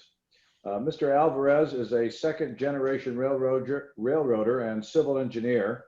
He was educated at the National Autonomous University of Mexico and has a master's degree in transportation, specializing in railway engineering from the great University of Illinois. Mr. Alvarez began his professional career at Ferromex almost 20 years ago. In recent years, he's been a consultant focusing on transportation projects and has collaborated with different national and foreign companies. In addition, since 2012, Mr. Alvarez has taught the subject of railways as an associate lecturer at the Faculty of Engineering of the National Autonomous University of Mexico. He has also done research on rail engineering topics at Railtech, the largest rail research center in North America. Since December 1, 2018, he's been the head of the ARTF. We are delighted, Mr. Alvarez, to have you with us, and we look forward to hearing your overview of the Mexican rail sector. Take it away. Good afternoon, everybody, and thanks to Vice Chairman Oberman from the introduction and the STB, the National Grain Cattle Council, and especially Jared Farmer and Mike Small. I am very honored for the opportunity to share a brief overview of what's going on the rail industry down here in Mexico. I also want to say special thanks to Pat Ottensmeyer from Kansas City Southern, who suggested that I should attend this meeting where we have regulators, shippers, railroads, and car owners and manufacturers in the same room, in this case, the same screen. I also wish it could be in person to be able to visit Kansas City, which is a place I've only been once and just for a few hours, but I really liked it. So today I will go through some basic facts and figures, then a picture of what's going on right now, and then some challenges and perspective. And I will be closing by telling you about who we are and what we are up to at ARTF. So, here we can see the network. We have basically almost 15,000 miles of operational track, some out of operation. On the right-hand side, you can see the map where we see the different companies that operate in our system. In the next slide, we have basically 6 companies in some sort. There's not an official classification, but we basically have 2 very large railroads, then 2 regionals, and a really small line next to California, and a terminal railroad down in Mexico City. So Grupo México Transportes owns 2 of those companies with roughly 6,000 miles of track, and both KCSM and Ferromex could be considered Class 1 railroads in terms of revenue. On our basic facts and statistics from 2019, we have 125 million metric tons of goods transport. Our top 5 exports, that's vehicles, beer, containers, cement. Our top 5 imports are particularly important to this group because 4 out of 5 are grain. So we have corn, beans, soybeans, and wheat. On the land transportation share, we have 26 in terms of ton miles by rail and the remaining by truck. And I will speak more about that, but the international traffic, it's very, very important as we have a big volume of imports and a decent share of exports too. We do that through 8 border crossings, 1 in the south and 7 in the north. We have access to the 12 main ports. And in terms of passengers, we're almost at 57 million, sorry. So talking about the scheme and regulation, if we go back a little bit in history, we came from a state-owned company that ran from 1908 to 1995, Ferrocarriles Nacionales de México. And then we undertake a complete restructuring. The concession model was introduced, which is vertically integrated with regional market power. And it's a success story. The main objectives of that process have been met. And we have very, very significant process and a few challenges that we still had. This process has meant an investment of over 8.5 billion in the last 23 years since the first concession was issued. And we have a minor reform in 2015 that led to the creation of ARTF. And our duties are the technical, economic regulation, safety, the registrar, and rail law enforcement. That doesn't mean that we're the police, we're just a watchdog, but we're bound to proceed in pursuit of public interest. And I've been fortunate enough to be involved in this industry for almost 20 years. So our procedures are based on strong facts, evidence, and experience. I like to think that we have built a very productive relationship with railroads based on fairness, transparency, and trust that hopefully will be beneficial for the industry in the long term. Our economic regulation, it only applies in exceptional cases. The intervention must be preceded. We have a two-part process. The first part of the process is an investigation and ruling by the Federal Competition Commission. And if they found a failure in the market, when we intervene. So we issued our first ever economic regulation measure actually a few weeks ago. And after a long period of study, lessons learned from Canada, from the US, and Brazil. And I will talk more about that in a few minutes. So what's going on right now? As I said, our freight railroads are a really successful story. It's not the case for passenger service that were canceled back in '95. The volumes have been growing at a higher rate than the GDP. And as I said, the international trade is the main vocation of the Mexican rail system. We have very competitive rates, as you can see in the graph, in comparison with the Canada and the US. This graph is from the OECD that has been performing periodic studies about our sector. Actually, our freight rail system belongs to, some people say it is the envy of the world, which is the North American rail system. So in modal share, rail won significant share since the reform in surface transportation for the first 10 to 12 years. And then it's been pretty much the same share. Here in the graph, you can see our main product segments. On the red, we have the industrial products, which is cars, parts, some consumer goods. The second group, it's agriculture, minerals. That's the portion that grain participates, which is very, very important. And then we also have minerals and ladies. So in terms of challenges, the passenger services, we only have one commuter line and 2 touristic service. The competition against road, I've been saying this publicly that it's uneven ground because trucks won't pay for their full infrastructure cost. They have special tax breaks for fuel.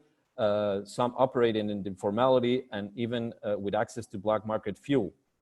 On the map, you can see the density of traffic. This we published a few weeks ago. We've seen continuous improvement in the past 20+ years, but we still have some capacity, and the bottleneck could be now the terminals. In order to better regulation, we need to have better information. So we issued a new system of rail KPIs a few months ago. Another challenges would be the RTF. It's only 4 years old. So we have many regulatory tools in development. We're working on a network model, the specific economic regulation tools, and we also have very significant budget constraints. Another challenge could be the short trackage rights could improve access and competitiveness. And for that, we've been engaging in open dialogue with railroads to promote collaboration and because we think that this would be the way to gain some share against trucks. And talking about the path forward, we're working on a long-term study. It's the first time it's done for the rail industry. And one of the specific objectives is to increase the freight railroad model share by 40% to 40% from the 26 current.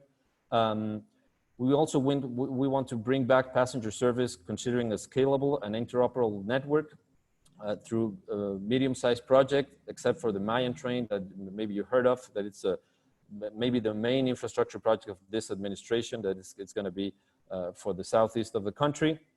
We also have we've been working very, very closely with railroads to improve safety and security.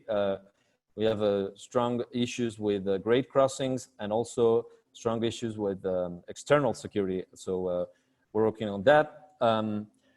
We like to think that we're in a strong position after the pandemic, because and we are almost back to 2019 numbers. And USMCA, it's a big thing for railroads in Mexico because they are a key factor in these supply chains. 51% of all traffic in the system is cross-border. That's 63 million metric tons. That means that dozens of trains cross the border across the 7 points we have.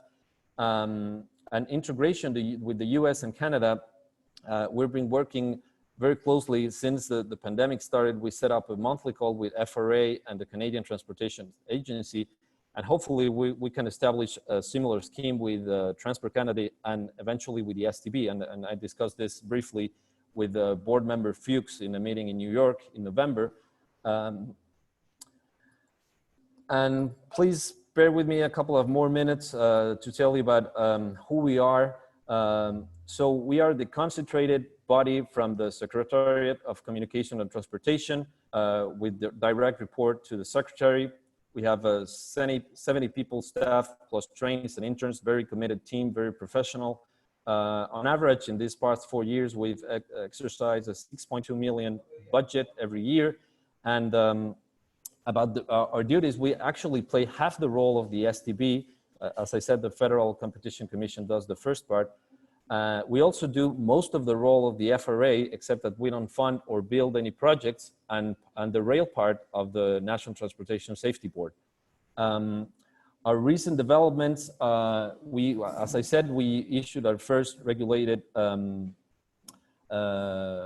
rates case. In this, our approach is basically, as I said, we had lessons learned from other countries. So we came up with a model, and these resolutions are public, that our approach is basically taking the average cost plus a factor to differentiate the product and plus a reasonable rate of return. And that rate of return is based on the weighted average cost of capital. As I said, we have the new KPIs. We just published the yearbook. We also have an atlas from the Mexican Railroad Network. We just introduced Waze alerts for level crossings. We have a very, very good online inspection platform, and we'll be issuing 4 technical norms in the next few months. And actually, we're working on a specific norm for rail cars, and I already started early discussions with my good friend, Juan Carlos Gasca from Greenbrier, which I think is in the attendance, and we eventually will have a formal working group to work on that norm, including all the manufacturers, because now rail cars are a very important industry here in Mexico, and now it's one of our top exports.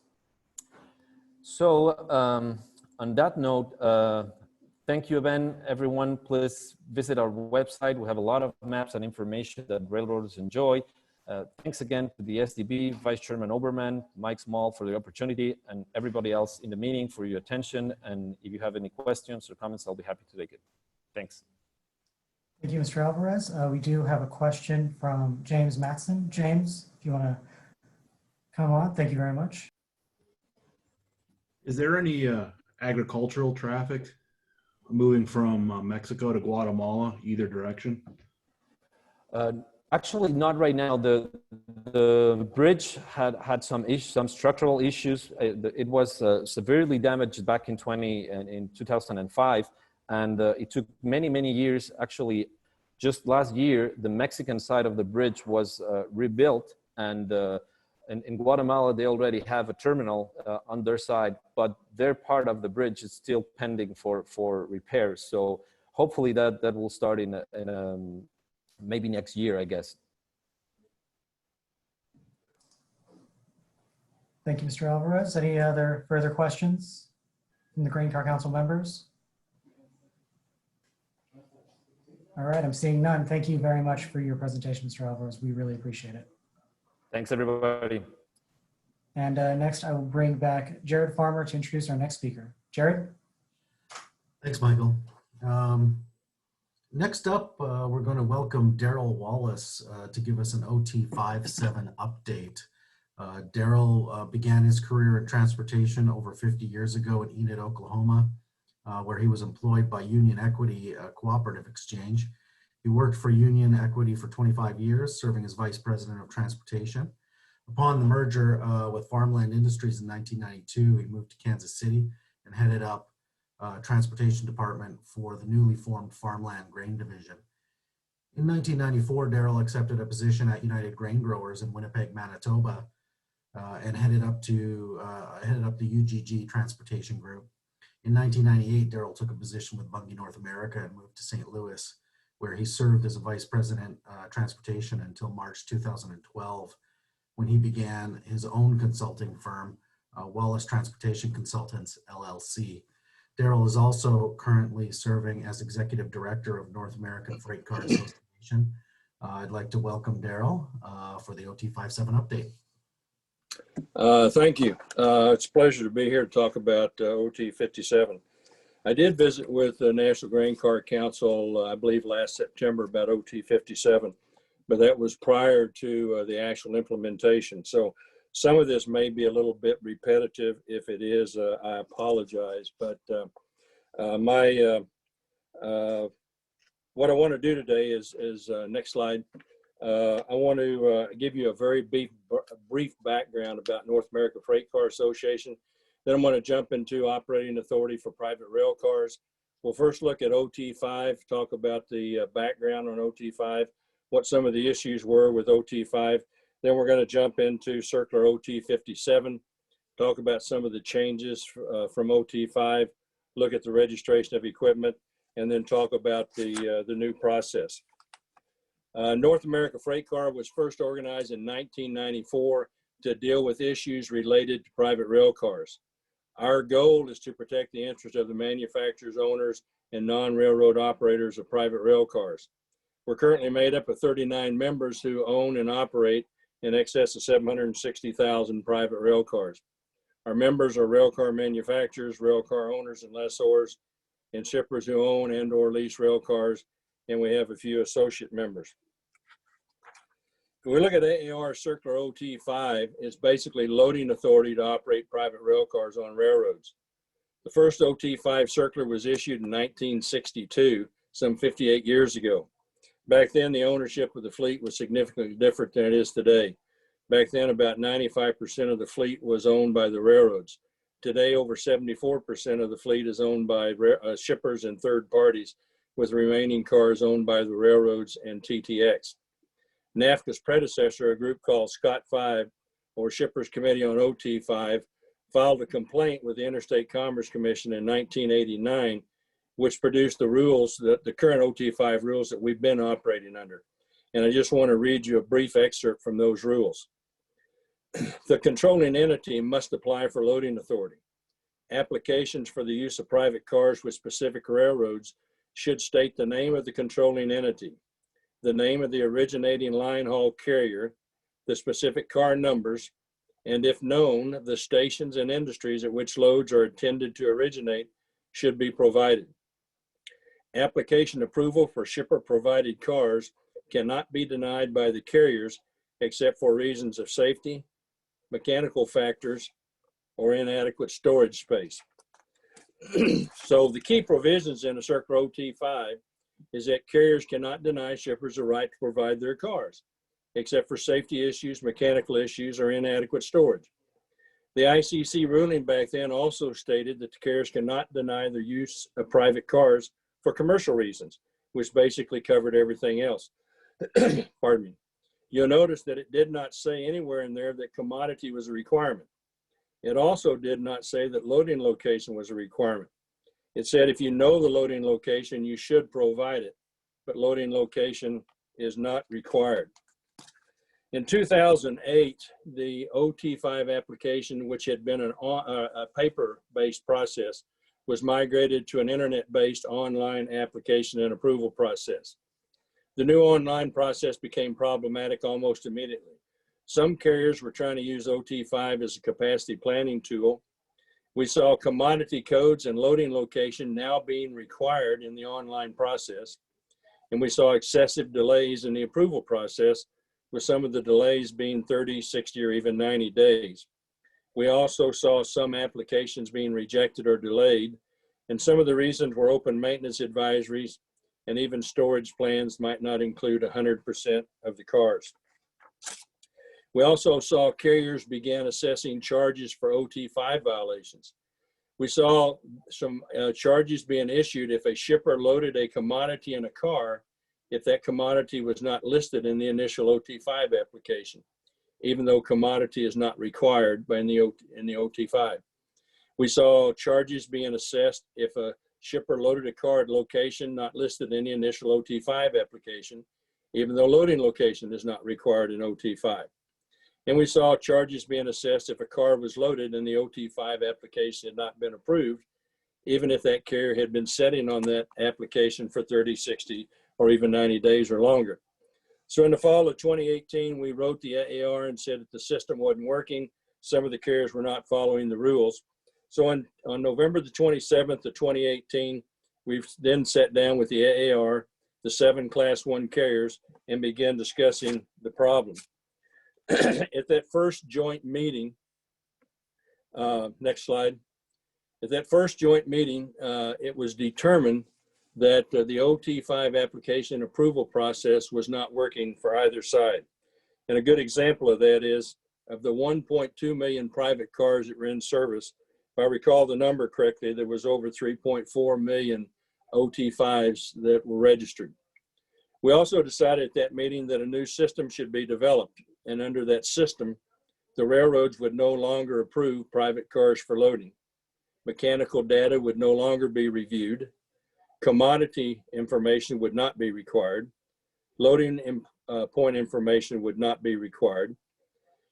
Contact information would be required. Storage information would be required. And we would need to set up a procedure to move empty cars to storage if there's no disposition or if those cars are rejected. The other system requirements we came up with was that OT5 had to remain in place because it also includes the assignment of reporting marks and mechanical designations. We determined that OT57 would be the new authority where the loading authority would be contained. And OT57 would be implemented in phases, with phase 1 being the registration and phase 2 and phase 3 being the enhancements. Under the new OT57 system, the rail car controlling party would have to submit to RailLink the car initial and number, a primary contact, a secondary contact, and a valid storage location. And he could submit all those on spreadsheets. And I think it's important to point out that the primary and secondary contact were 2 of the main things that the carriers wanted as vital information. Because one part of their concern was that they didn't know who to get hold of when they had a car that they didn't know what to do with. Once that fleet information is submitted to RailLink and is accepted, those cars can operate on all carriers within North America without seeking any approval. The only exception is that those cars, any car that's not listed in UMRA, any car that's not listed as active, or any car that's found to be mechanically unfit to operate.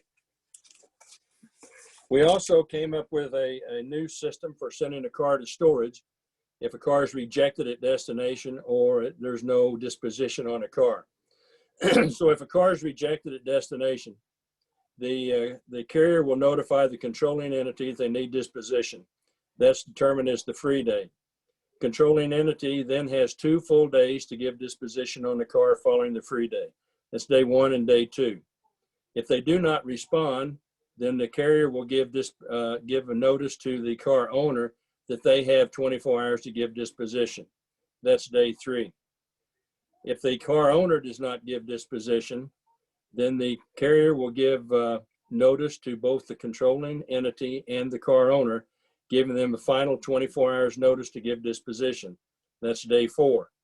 If neither party gives disposition by the end of day 4, the carrier can then move that car to the storage location that's on file for that car. All of those times are calculated from 12:01 a.m. following the first notice.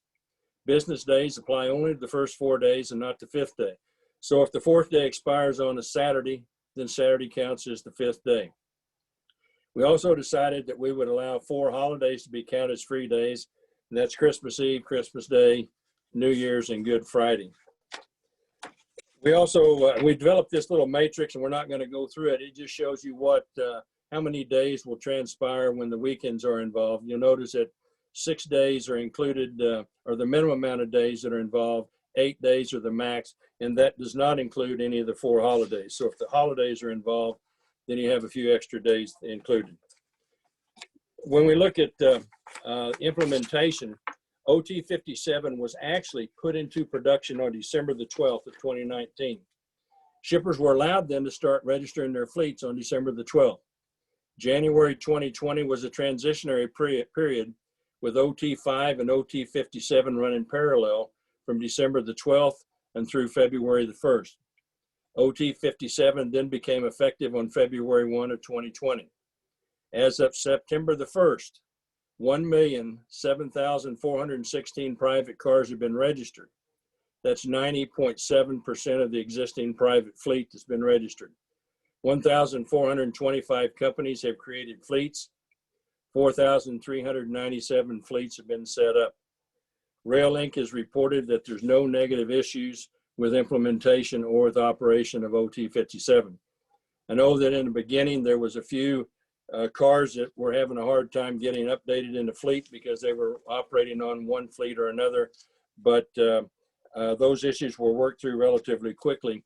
And as I said, RailLink has advised that today there's no negative issues being reported by the carriers or by the shippers.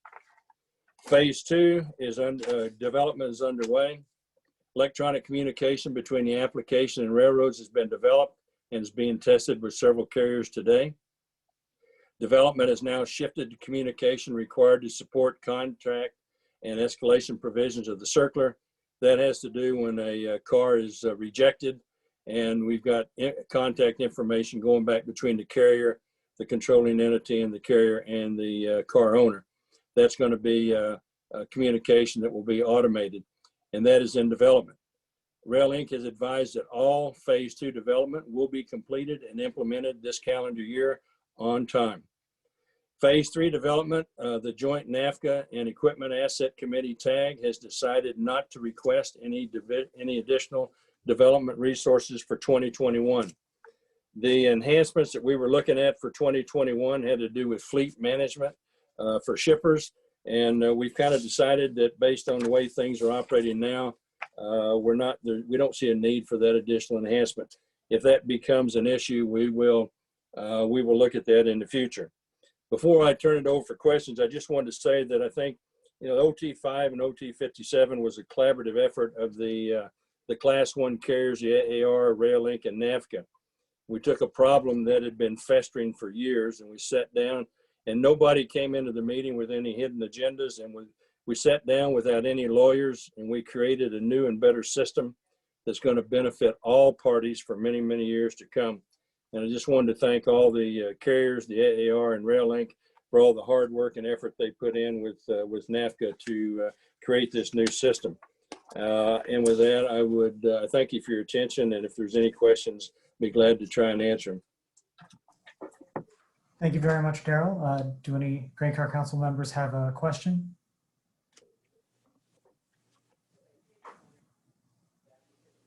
All right, thank you very much, Daryl. We appreciate the update. Mm-hmm. And next I'll bring back Jared Farmer. Thanks, Mike. And yeah, thanks, Daryl. Great. Thanks for coming back and giving us an update. And it is a great example of collaboration in our industry. So fantastic. Thank you. Now we're going to move to our afternoon break. So we've got 15 minutes here. We'll reconvene at, would be 3:15 Central if we were in Kansas City. I don't know where everyone is, but so take a 15-minute break and we'll see everybody back in 15 minutes. Thanks.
Hello, everyone. Welcome back from break. Hope you all enjoyed the nice complimentary coffee and snacks that you yourselves provided. We appreciate you for doing that. Next, we're going to move on to the NGCC officer nominations. The previous chairman, Doug Story, resigned earlier this year, and Jared Farmer has been serving as acting chairman since then. He's been doing a fantastic job. Before we actually do the nominating for the Grain Cart Council members, I wanted to give you a preview of how the nomination process will work. In a few moments, I will ask for nominations for chairman from the floor. I will ask each nominee if they accept the nomination. And then if there is only one nominee, he or she will be elected by acclamation. So we will not be having a vote. Otherwise, we will vote by email following the meeting. If after that vote, there happens to be a vacancy for the position of vice chairman, we will then repeat the process for that position. So at this time, do I hear any nominations for the position of chairman? Michael Marquiston. I'd like to nominate our acting chairman, Jared Farmer. Jared's managing director of grain sales for the Canadian Pacific Railroad. And I think he's done a great job as acting, and I think he'd do a super job as chairman. I would second that, Mark. Thank you very much, Mark, and thank you, John, for the second. Do I hear, Jared, do you accept the nomination? Yes, I do. Thanks, Mike. All right, that's good to hear. Do I hear any other nominations for chairman? Okay, and there are no other nominations. And so, Jared, congratulations. You have been elected chairman of the National Grain Cart Council by acclamation. Thank you very much. Thank you very much. Thank you. Looking forward to, I guess, continuing to work with you. Me too. Excellent. And so at this time, we now have a vacancy in the position of vice chairman. Do I hear any nominations for the position of vice chairman? I have a nomination, Mike. I'd like to nominate Shane Barrett from Gavilon as vice chairman for the National Grain Cart Council. All right, wonderful. Shane, if you could come on screen and turn on your mic. Do you accept the nomination? Yes, I do. I appreciate the opportunity. All right, wonderful. Thank you very much, Shane. Do I hear any other nominations for the position of vice chairman?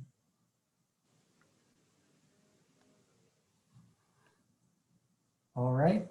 There are no other nominations. And so, Shane, congratulations. You've been elected vice chairman of the National Grain Cart Council by acclamation.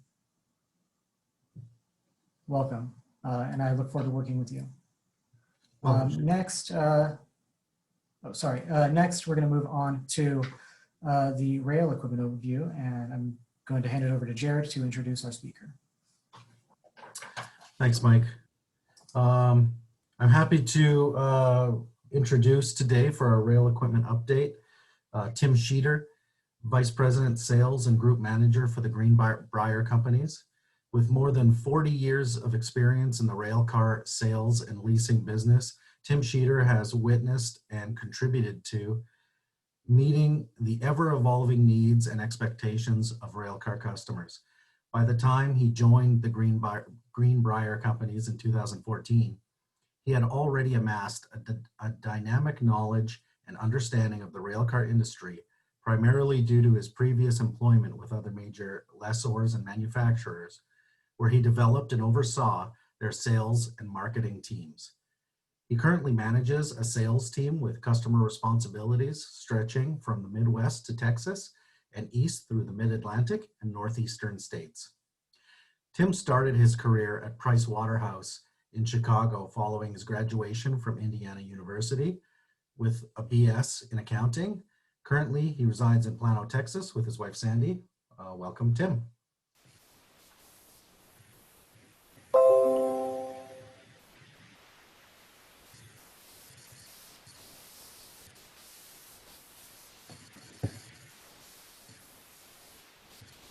Well, I think you can hear me. I'm not sure I'm getting my video going here. We can hear you. Yeah, we can't see you yet, Tim. Okay, give me 1 second, everybody. Sorry about that.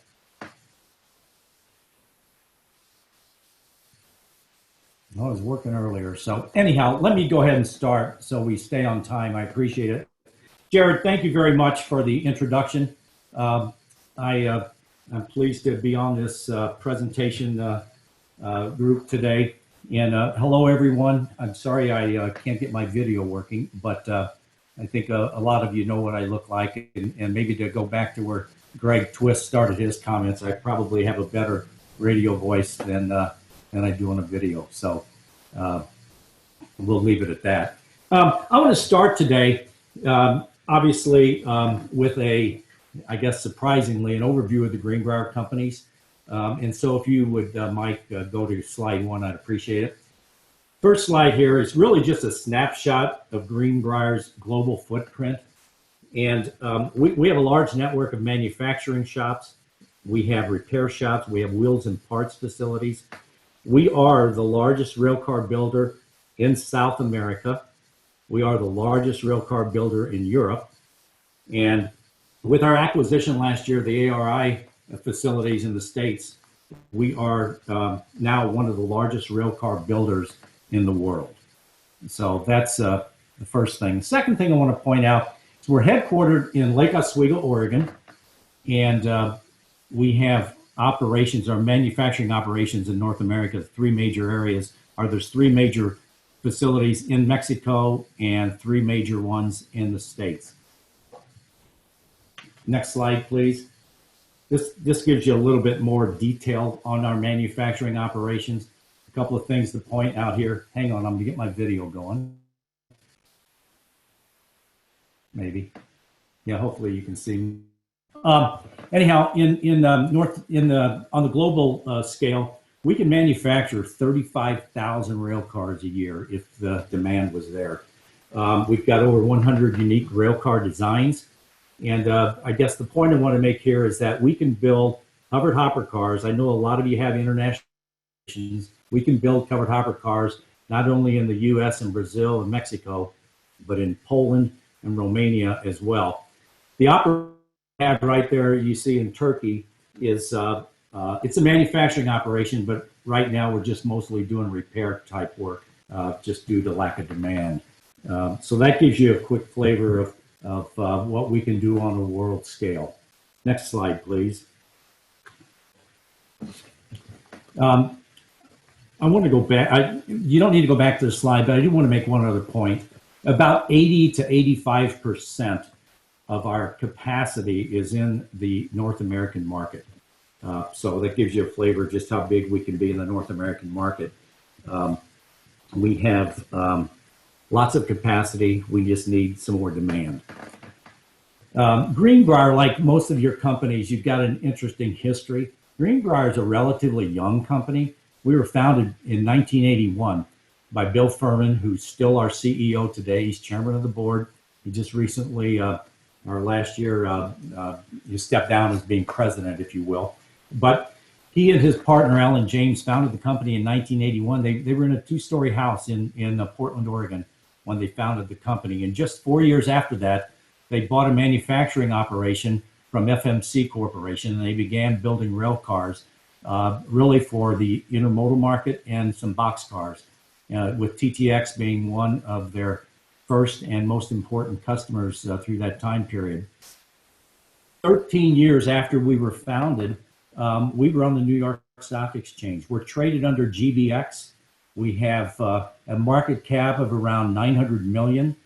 And we had our fiscal year end is August 31st. So just last week, we concluded fiscal year 2020 with, and so I can't make any statements on this past fiscal year that we just concluded. But in 2019, fiscal year ending 2019, we had just over $3 billion in revenue. In 1998, we expanded our footprint to Europe, and with an acquisition of a plant in Poland.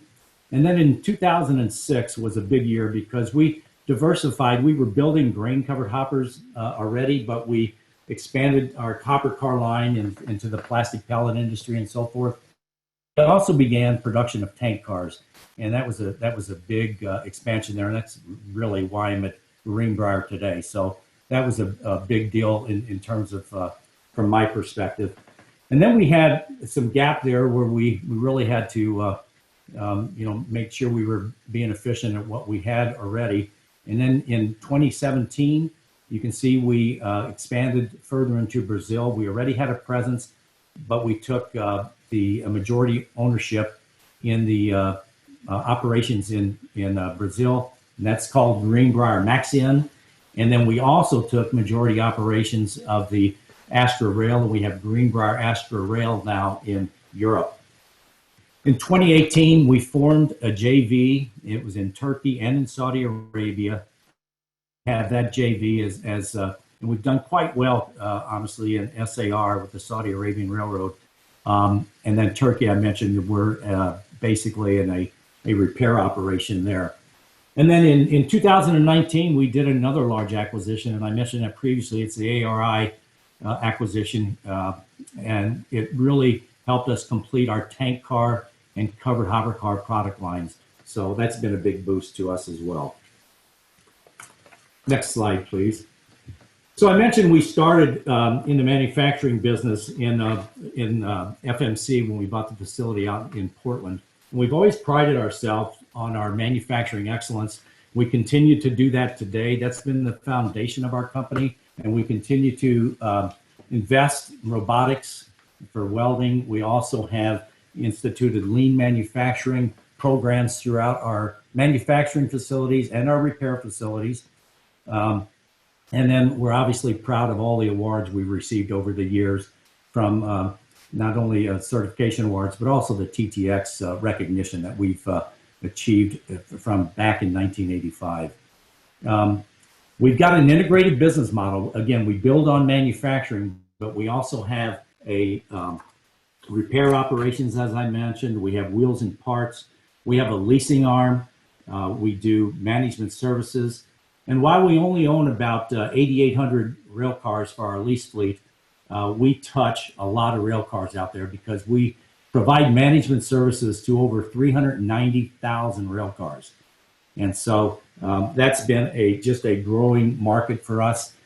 We've also got, for those of you that have tank cars, I think you all know Jim Rader probably, but Jim Rader's part of our team, and through regulatory compliance as well as training, Jim has been a great asset to us. He's got a team of people working for him, and that's been really well received, especially by the tank car community. Next slide, please. Okay, so now that I got the Greenbrier sale behind me, let's talk a little bit about covered hopper car market. As you can see, I'm starting off on a high level. There's 1,658,000 rail cars that are operating out there today. And as you can see, if you look at the red boxes, the covered hopper cars are the largest segment of that, of the rail cars. Followed pretty closely, quite frankly, by tank cars. And then the open top hoppers, which are coal type cars. The couple of things I want to point out is of that 1,658,000 rail cars, there's about 476,000 of those cars are in storage. And I say in storage, I think people refer to them as cars too, because storage is a little bit, is defined differently sometimes. But nevertheless, it's a large number. To put it in perspective though, a large number of those are sand cars, which have been out of favor for some time now. And there's a bunch of tank cars for the crude industry, if you will.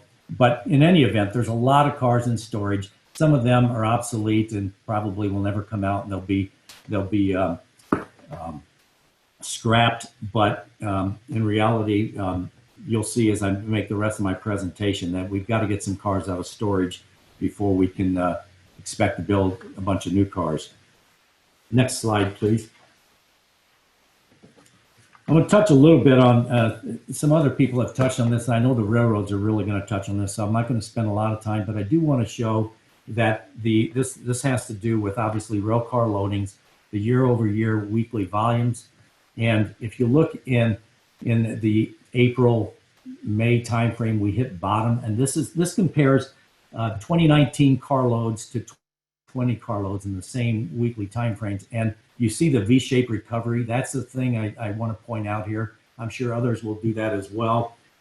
Somebody previously mentioned intermodals uptick, and in week 36, they actually had their highest shipments recorded since January of 2019, and that's why at the end there, all the way to the right, you see that 7.6% spike.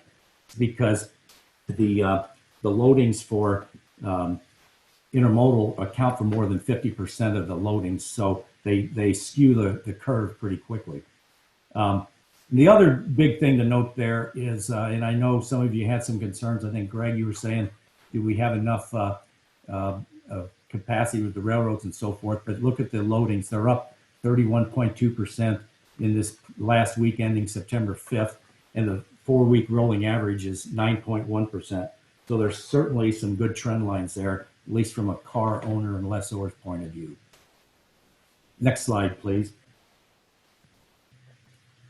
Okay, I'm not going to spend a lot of time on velocity either, because I know the railroads will, but I'll tell you, we watch the velocity numbers very, very closely because for each 1 mile per hour that the velocity goes up or down, it represents around 50,000 rail cars. At least that's our perspective, 50,000 rail cars operating or not operating out there in the system. So we watch this a lot. The only thing I'll point out is if you look at the top line, it looks like right there in week 35, we were basically at 21.2 miles an hour, I believe it is, and we're basically at the same time frame as we were in 2019. You see the big spike in weeks 13, 16, 22 there. Those obviously were when everything shut down. That's the COVID influence.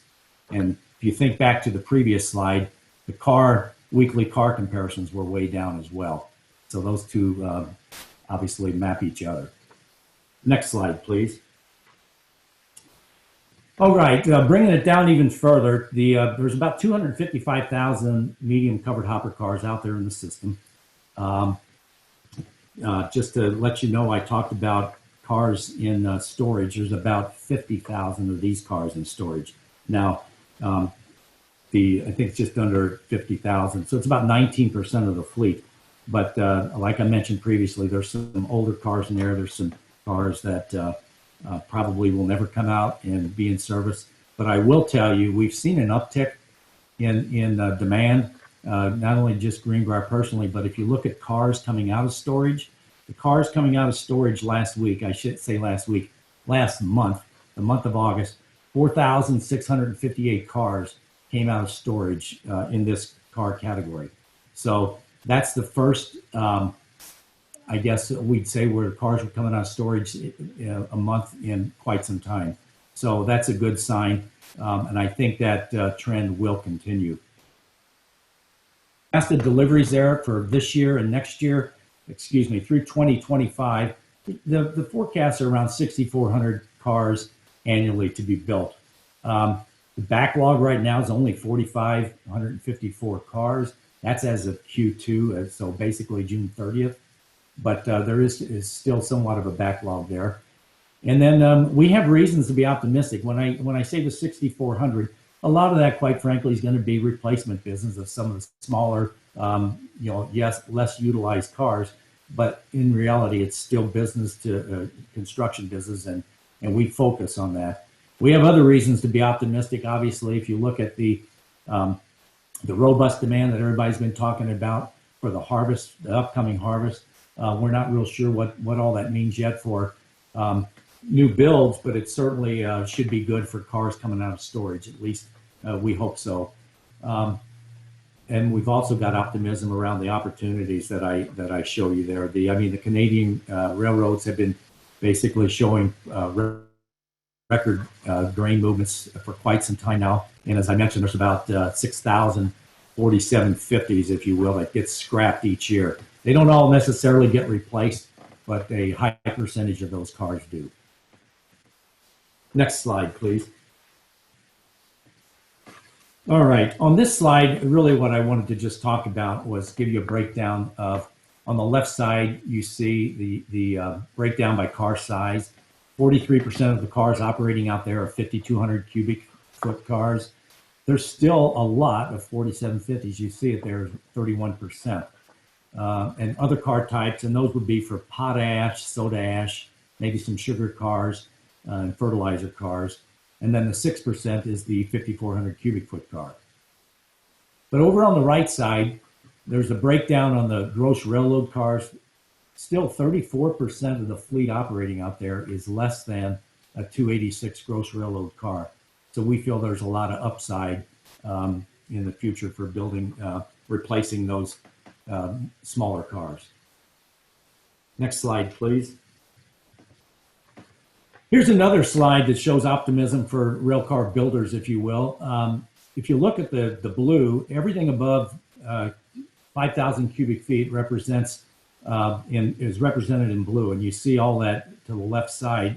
That's the newer fleet. They're only 13.1 years old, and if you look at the last 10 years, there's been quite a few cars built in that time frame as well. But over to the right, where you see the less than 5,000 cubic foot cars, 38.7 years old. So what really gets me, you talk about what keeps you awake at night. This keeps me awake. There's 70,000 cars out there that are over 40 years old. I just need to have people step up and say they want to replace them. Next slide, please. All right, here's the 4750 grain hoppers. If you look at these, the green line represents cars that are in the 4,000 to 5,000 cubic foot range, and you see how many of those are in storage, and that line is skewing upward. If you look at the bottom line, the grain cars basically greater than 5,000 cubic feet, you see the downward trend there over in August, and that represents the 4,658 cars that were pulled out of storage. Hopefully that trend line continues downward. Next, please.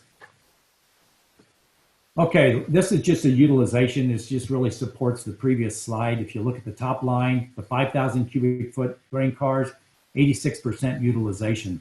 Certainly a lot higher than the smaller, less gross railroad cars, down around the 70% mark.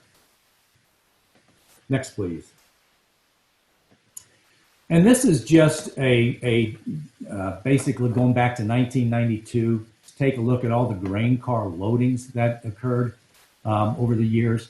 And you see we're traveling along or tracking along at a pretty low level there. But then when the ethanol boom came, you see the big uptick in all the demand for cars. And that's stayed up at those levels for quite some time. And, you know, we're looking at going forward, the forecast, the trend lines there from FTR show that, you know, there's going to be demand for more rail cars. And it'll be probably larger cars, 5,400 cubic foot, 5,600 cubic foot cars.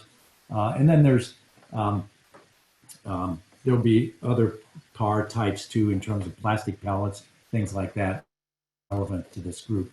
But there's a lot of demand for that car type as well. Next, please.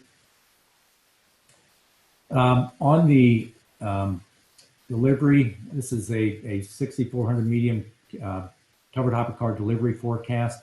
Again, this just kind of supports what we're looking at. If you go back to 1994, you see all the fluctuations in the demand and the builds. If you go over to the right side, again, you see the forecast, and that straight line represents the 6,400 cars a year that we think we're going to build between now and 2025. All right, next, please. So that's really the presentation I had on the grain car fleet.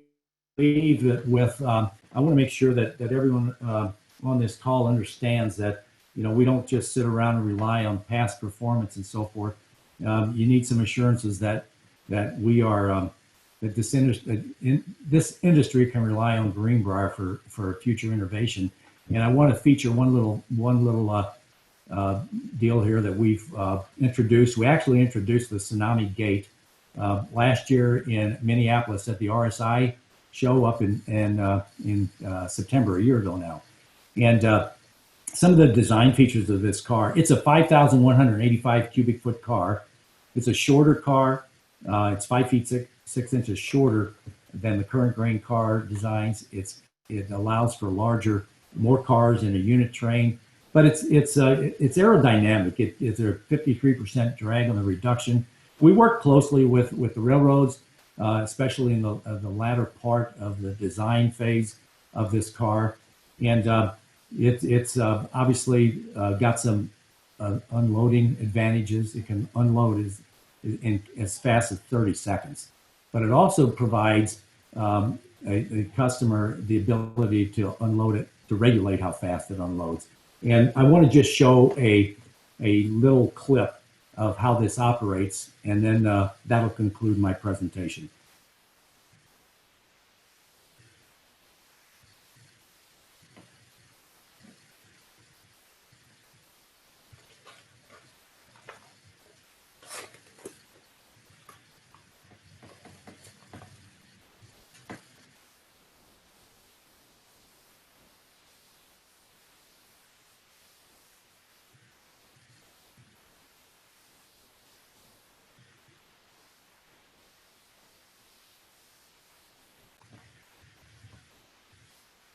Anyhow, I appreciate everyone's time. By the way, that clip, just to give you an idea, we tried to show there how you can regulate how fast or how slow it can unload depending on what the takeaway systems are. So we've tested that car in the market with a couple of railroads, but if anybody's got some interest, we'd certainly like to talk to you about that as well. I will tell you one other quick thing. We continue to innovate on the top of the car as well. We've got some exciting things going on, and I'm not at liberty yet to explain those, but hopefully you'll see that in the next year or so from Greenbrier. And that's all I have. Mike, I'll turn it back to you. Any questions? Yes, we have a question from Mark Houston. Go ahead, Mark. Tim, great presentation. A question, who owns all the 4750 cars out there that are vintage age, 40 years and older? So there's a lot of cars that are still owned by lessors, if you will. They're leased primarily, I think, to the fertilizer industry. So that's the primary market, if you will. But there's a lot of short lines as well, I believe, that have some 4750s. I don't have a real good breakdown, Mark, of what that looks like percentage-wise, but I do know the fertilizer industry and the short line railroads have a significant number of those cars. Now, when I say that, those cars are leased. A lot of them are leased, so the major lessors have some of those cars as well. Is the 40-year-old cars 50-year qualified, or will they have to scrap nearby? I wish I had that detail. I think a lot of them are 50-year qualified, but they're scrapping cars as well. In this market, quite honestly, Mark, there might be some more that might be pulled forward a bit, because I mean, let's face it, everybody knows that the market has softened tremendously. Builders need some work, and it's no big surprise to anybody sitting here if you've read any of our recent releases. And I say recent, our third quarter release, we have 11 production lines throughout our system shut down. So I mean, that's public knowledge, and we're no different than our competitors. So there is certainly room for demand, if you will. Thank you. Mm-hmm. And we also have a question from Terry McDermott. Go ahead, Terry. You are muted, Terry, sorry. I am unmuted. Yeah, Tim, I was just curious if you could tell us what the cubic capacity of the Tsunami car was? Yeah, it was 5,185 cubic feet. All right, thank you. Yep, you're welcome. Does anyone else have a question for Tim?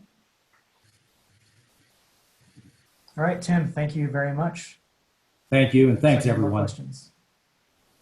Next, I will send it back to Jared, who's going to moderate the railroad reports. Thanks, Mike, and thanks very much, Tim. Really interesting presentation. Appreciate you being here for us. Thank you. Now we'll move to the Class 1, 2, and 3 report outs for the railroads. We're going to start with the Class 1s, and then once we're through that, we'll move to the Class 2 and 3s. Between each railroad, I'll come in and just announce what the next railroad is. So when you're done speaking, I would ask the railroads, just let me know and I'll jump back in. First up is Scott Stoa and Jim Titsworth from the BNSF. Go ahead, gentlemen.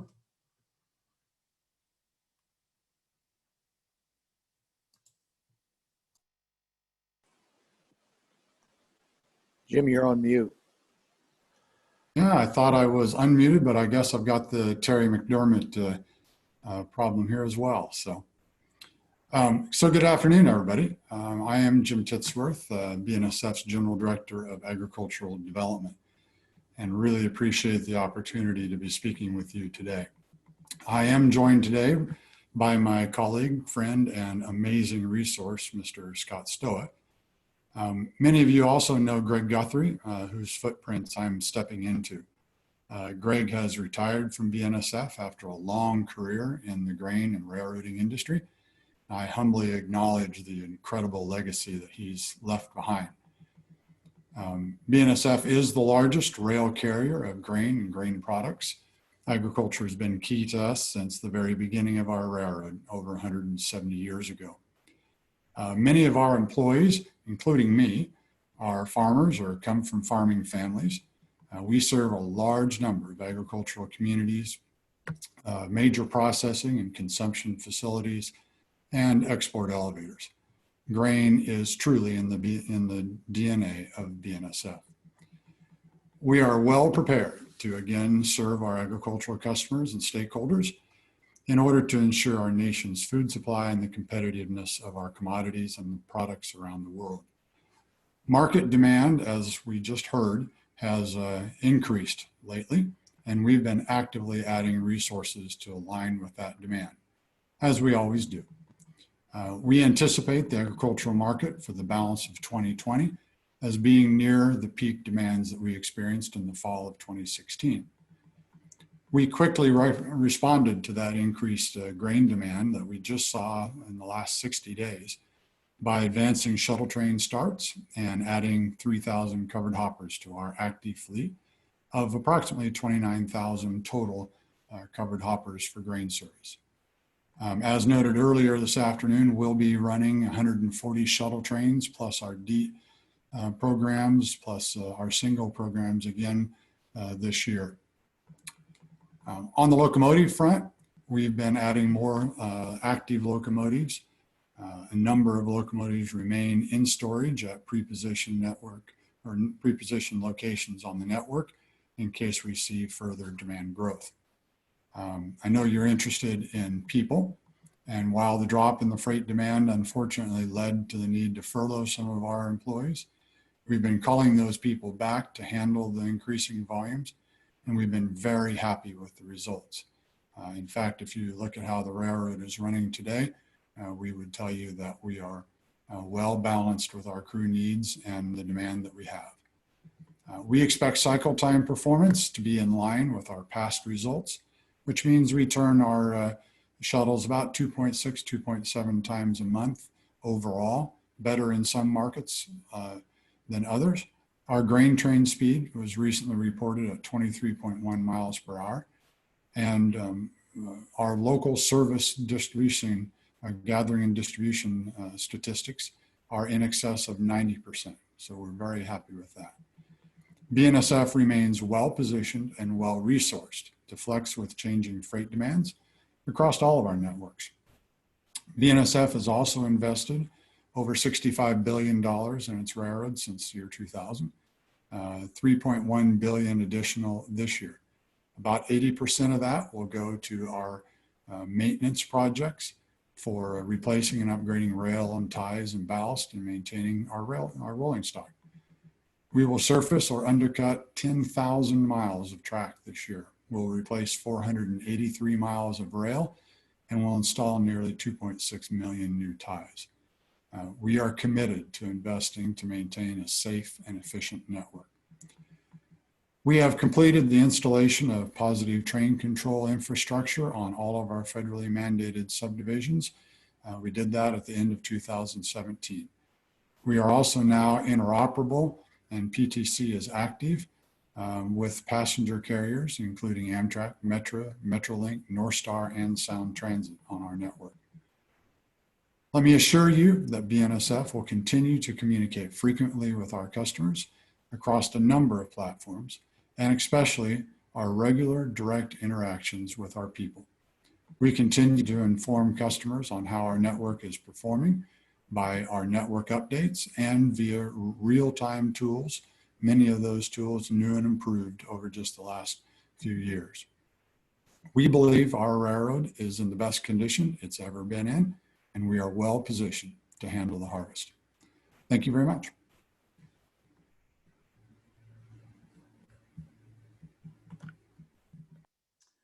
Michael, did we have any questions?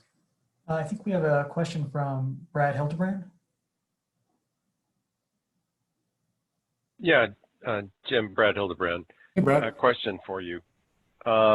Relative to where you guys went into the COVID slowdown on your T&E employees, where do you stand currently? Is it about the same number of people that are back, or are there still people that are furloughed?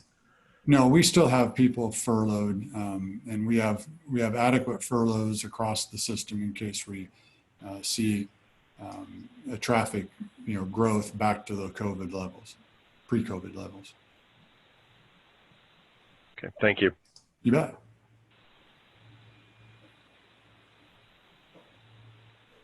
All right, and I don't think there are, oh, sorry, we have a question from Mark Easton.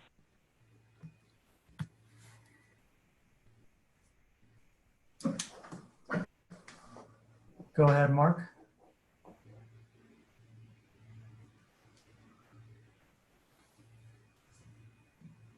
All right, sorry about that. Can you hear me now? Oh, yes. All right, Jim, can you put numbers on your furloughed employees and also numbers on your locomotives in storage? Well, we're probably going to prefer to keep those a bit confidential, but let me just say that the locomotives, we have thousands of those available, and the same would apply to our employees.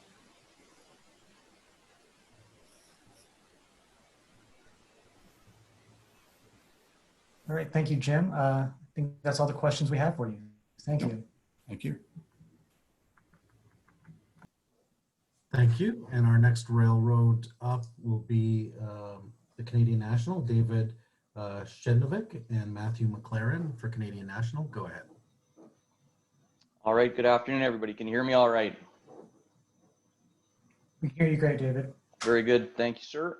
Yeah, so I just wanted to take a minute to recognize and thank my colleague Matthew McLaren, General Manager Network Operations, for joining me this afternoon. So I'll cover off the front end here, and Matthew will cover off the back. Start with resources going into the harvest here. Overall, high and mid horsepower locomotive count stood at 1,925 as of early September. That compares to 1,975 at the same time last year, 1,875 at the same time in 2018. As of early September, we had roughly 175 high and mid horsepower locomotives in storage. That compared to about 125 at the same time last year. And that stored count has dropped further since early September. I looked this morning, I think it's more around in the mid 150s. So a very similar count to last year. As of early September 2020, total number of engineers, conductors, and running trades personnel employed by CN in the US stood at approximately 2,875, of which approximately 2,250 were active at the time. That doesn't include employees with active recall dates. We had 140 qualified conductors with firm September recall dates as of early September 2020. Last week, it should be noted, because I know, being nimble is an important part of the business here, that was noted earlier. We solicited updated grain export forecasts from customers, and some provided updated information. And by Friday, based on that information, we elected to recall another 40 qualified conductors with October 2020 recall dates. Good news is we're seeing high retention rates coming off of furlough as well. And our Homewood and Winnipeg training centers are open as well for fall classes. So, we're thinking forward here to demand and growth going into 2021. It should be noted here, we still see traffic volumes for certain business segments like frac sand, which is important. You think about the way our crew base is laid out in the U.S., Wisconsin up into the Iron Range, as well as crude, have been slow to recover. So, anticipated resource levels are in line with overall projected customer demand levels. For T&E specifically, we had 465 employees on furlough as of early September 2020, and that number's declined further to just 400 as of September 10th. Concerning the hopper car fleet, overall, at the end of August 2020, the CN hopper car fleet for grain service overall was 14,300, which we had about 1,500 hoppers focused primarily on grain service in the U.S., and almost all of them were active. We actually brought additional fleet down in the summer to meet some of the uptick in demand that we saw in the summertime and to get us current heading into harvest. Those cars are made available for a mix of manifest and unit train. A number of units, CN supplied unit trains expected to run this fall in grain service in the U.S. is going to be dependent on customer demand. Customers can secure unit trains through car auction, by placing general orders, depending on availability, or by utilizing customer committed system sets. Cycle times and velocity have been improving. We're almost at the target levels that we would like to be at. So we've seen a significant improvement in velocity here in the past number of weeks. That's reported regularly on the STB website, so I'd point you to that. Coming into the week of September 6th, we had about 250 cars worth of unfulfilled demand from the previous week for CN supplied hoppers. Going into next week, we expect to have just 50 cars a roll. So we're going to be effectively current heading into harvest, and usually see that ramp up at harvest last week of September in terms of our trade territory. And I'm going to turn it over to Matt now just to speak to PTC, CapEx. I'll speak to CapEx quickly here. We have followed up our $7.4 billion of CapEx. That's a record between 2018 and 19, with a $2.9 billion CapEx program in 2020. Some special project emphasis being placed on increasing network resiliency and adding network capacity west of Edmonton, after 2018 and 19 being a much more general focus on corridor capacity: Edmonton, Winnipeg, Winnipeg, Chicago, Edmonton, Prince Rupert, Edmonton, Vancouver. Specific to the US in 2020, we're investing over $550 million in the US network. And it should be noted as well that we did announce the acquisition of another 1,500 new high-capacity hopper cars with delivery in the 2021 crop year. That's in addition to the 1,000 new hopper cars that CN announced in acquisition of in 2018. I'll likely get the question here. I want to answer the question specifically about where we stood at the peak of the impact of COVID on traffic level, the impact on traffic levels, and where we stood with respect to resources. At the peak of the impact of COVID, which was really probably last half May or something like that, CN had 3,600 employees on furlough and 731 locomotives in a stored status. So I'll leave it at that, and I'll turn it over to my colleague, Mr. McLaren. Hey, good afternoon. To touch on some of the things we're doing for efficiency, technology, some safety items. For PTC, we are active on 35 subdivisions that are required. We are 100% on those. We are fully interoperable with all of the Class 1s and all the Class 2s that are tenants on our railway, with the exception of one that will be completed in the next couple weeks.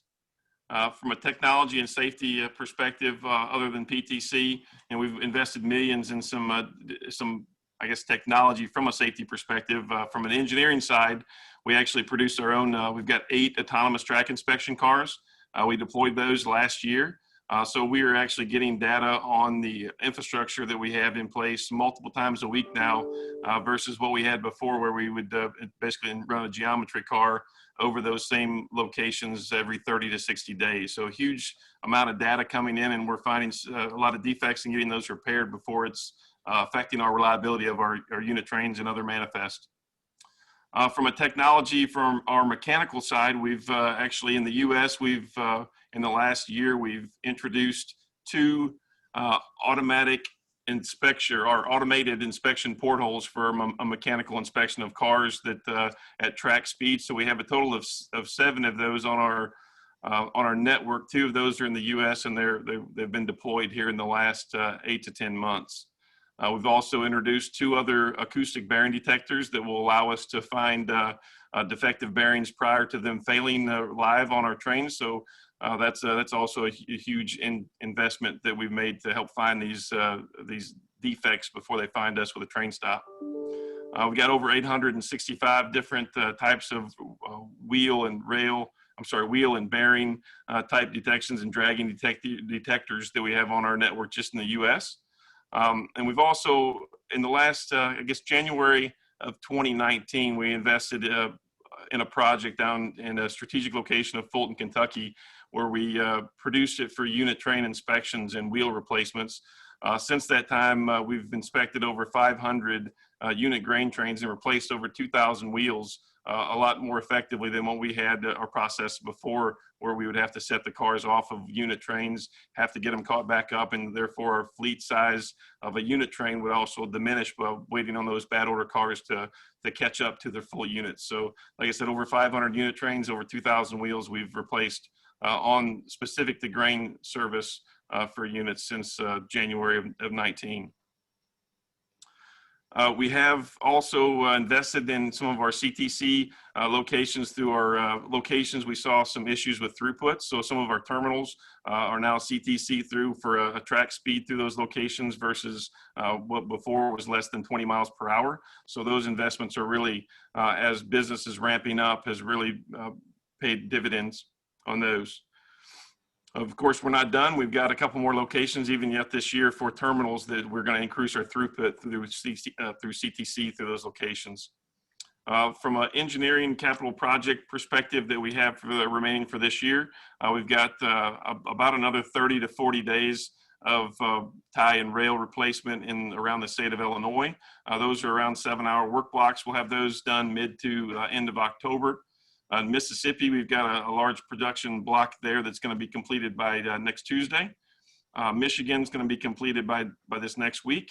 And then in Minnesota and Wisconsin, we've got some 8-hour work blocks that will last for another 30 days or so, but we're able to move all of our traffic around those times. So as mentioned, we really are invested in some of the technology, and from a safety perspective, ensuring our employees are following what they need to do to make sure we can move our customers' products safely.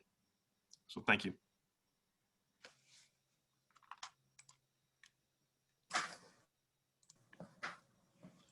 Thank you both. We've got a question from Ross Trenadu. Ross? Thanks, Mike. Hi, David. I was curious, I missed your notes here. How many cars are you running in your fleet in the United States? About 1,500. Okay. That's it's on par with last year. Okay, and then what's your ideal turn times from Illinois to the Gulf and Iowa to the Gulf? What's your target? I would say 6 to 7 day cycle on Illinois and maybe 8 to 10 Iowa. Okay, great. Thank you. And then Matt, I have one question for you. Sure. Is there an ideal train size when you talk about units on the CN in the States? What is that train size? Is it 100? Is it 105? Is it 110? Is it 115? What's that ideal car size? Sure, we're capped out. Every train is different depending on where we're shipping from, but it all is the max capacity that we have between 110, 107 different shippers and receivers. We cap out at whatever they can take from the shipper and receiver. So I would say on average about 110 cars. Okay, thanks guys. Thanks, Mike. Very good. No problem. We also have a question from board member Patrick Fuchs. Hey, thank you both for the informative presentation. Just one question on crew resources. I know you all said that you were properly staffed up. I'm wondering if you've seen any particular hotspots when it comes to crew availability, and if you have any areas of concern going forward. Well, I think our emphasis on adding resources back here has been very focused on those areas of growth that we see going into the fourth quarter. We've been adding generally across the entire network here as overall demand levels have increased, but with particular emphasis, I guess, in terms of the uptick of traffic. We've been crewed up in Iowa really since early August. We've been adding crew resources back August into early September in through Illinois. I mentioned earlier we've elected to add another 40 here for October just to be on the safe side. We felt we were in pretty good shape there, but with a stronger grain unit train forecast here that we had from last week, we've decided to sprinkle another 40 T&E across the crew calling base in the across the network. I guess where we still have a higher percentage of those employees on furlough are those areas where the traffic hasn't come back, and that's just been because other segments of business haven't recovered. I know frac sand was mentioned earlier, all those frac sand cars that are in storage right now up into the Iron Range as well. So you see a bigger percentage of crew resources on furlough, say Wisconsin up into the Iron Range. But generally speaking, we've been adding resources across the network here as demand has overall increased. Appreciate it. Thank you very much. Thank you, sir. Our next question is from Terry McDermott.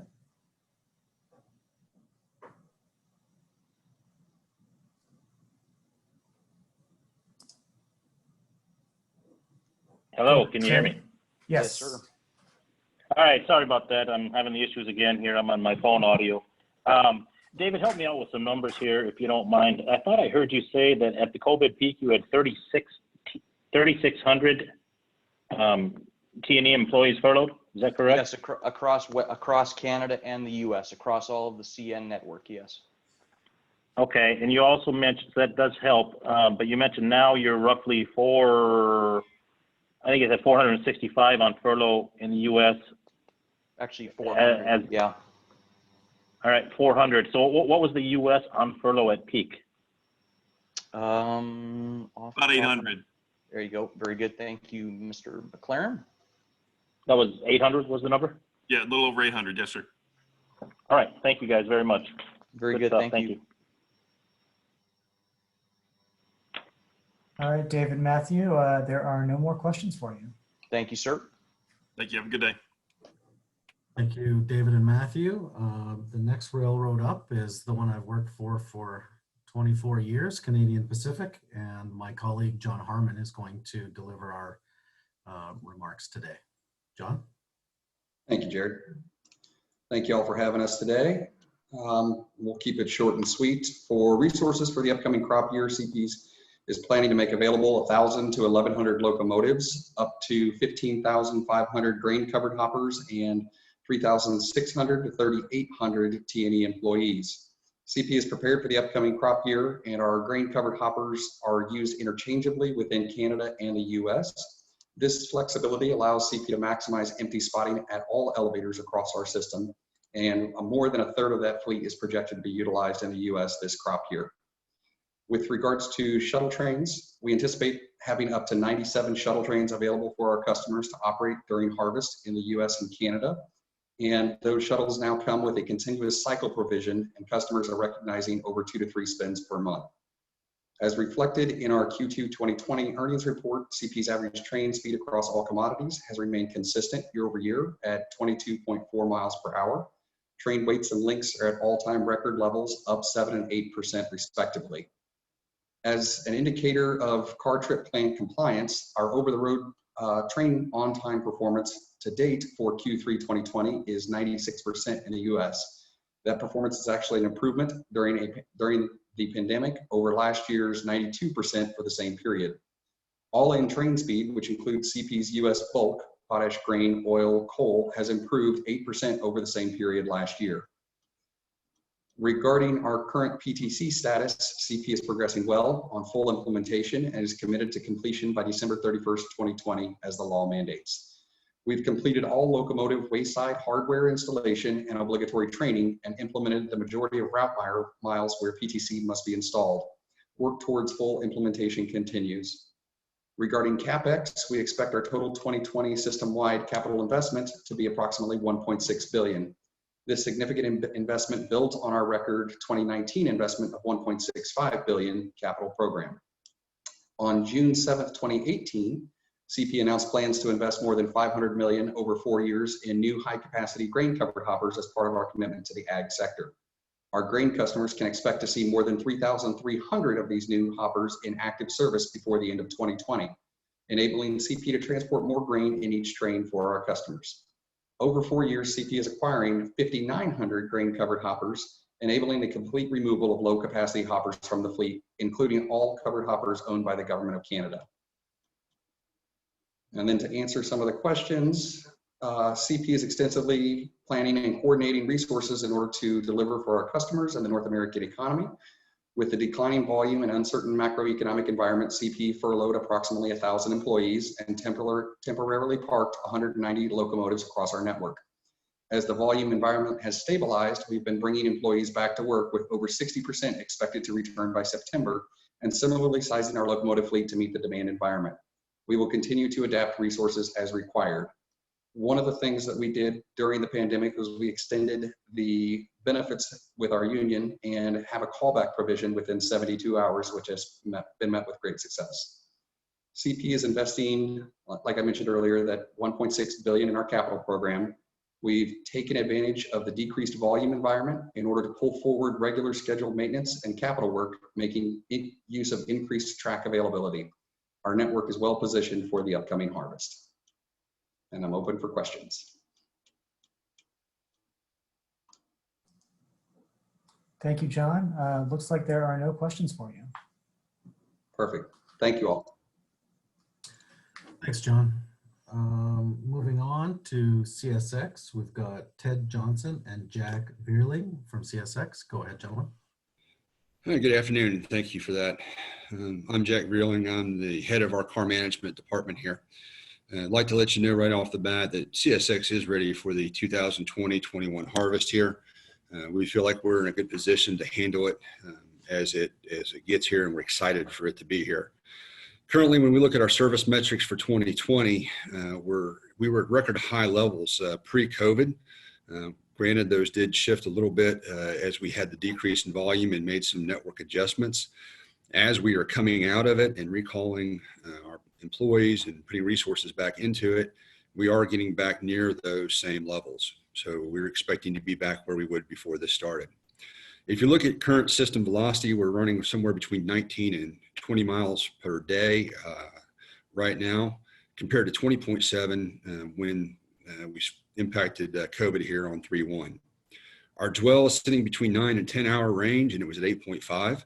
And we continue to see improvement in that as we go each week here. So it's trending in the right direction as well. And our trip plan compliance is ranging between 72 and 75%. Compared to 78 before the impacts of COVID. And again, we're seeing the trends head in that direction as well. As far as our resources go, we've got sufficient locomotives, cars, and crews to handle the volume as it comes back. We've got 2,200 active locomotives right now with 500 stored, serviceable, and we've got a total of 1,300 stored. Those stored serviceable engines are engines we can get back in relatively short order. CSX was sitting at 2,300 active locomotives pre-COVID. We dropped down to around 1,900 at the peak of the reductions. So we were right close to where we were before this started. Sitting on our T&E side, we had 6,600 active T&E, currently with 300 furloughed. At one point during the worst of it, at the peak, we had over 1,300 furloughed during the peak. And again, with 300 of them, that's about where we were before it started. We do have plans to hire. We've got 125 conductors in the hopper right now that will be going through training in the beginning of Q4. Those are going into specific locations spread across the network, many of which are in locations where we run grain trains. CSX expecting right now to operate about 48 grain trains, 90 cars each there, throughout the network during the peak of our harvest. We've currently got over 3,500 cars available for unit grain service, as well as merchandise shipments. About 78 to 80% of our equipment will operate in unit train service, with the remainder in single car shipments. We feel like we have plenty of capacity to handle the demand, with plenty of cars in storage. We need to get more. Working with our customers here, we continue to focus on the Express program. which provides an economic incentive to originate grain in locations that can load in a more efficient manner. This allows us to leave our locomotives and power right there on the train, and allows us to plan our crews better and get them back to their trains quicker. We currently have 60 express capable elevators, and 90% of our grain does originate at those locations.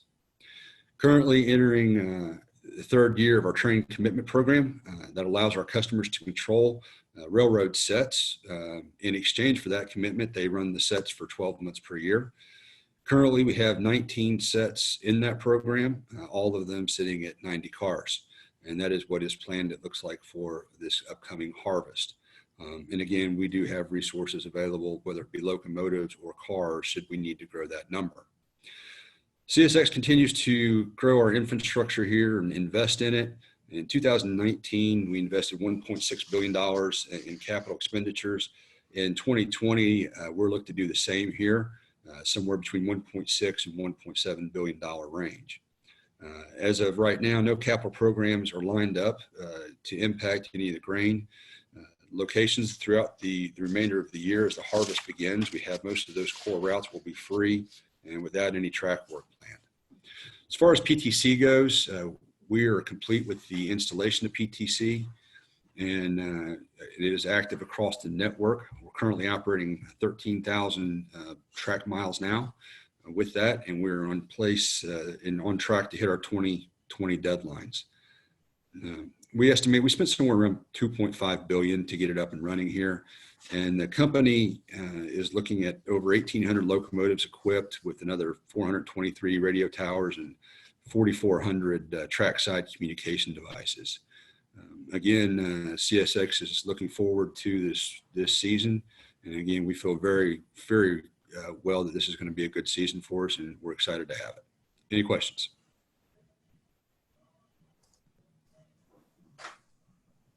Thank you very much, Jack. I don't think there are any questions. Thank you. Thanks, Jack. Moving on, Kansas City Southern, Mike Biloveski and Dan Shute. Well, good afternoon, everybody. We doing okay here? Sound good, Mike?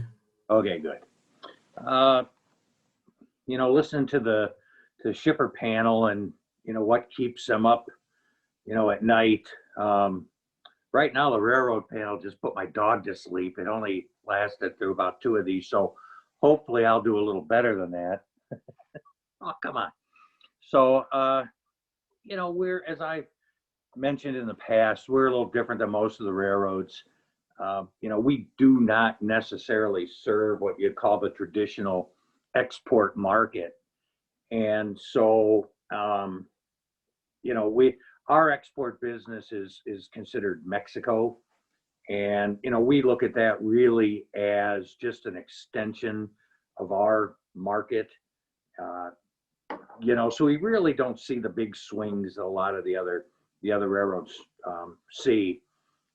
We sent in our data already, so I don't want to really go over a lot of that. I'll just touch on some of the high points where, you know, our locomotive fleet, we have 958 locomotives.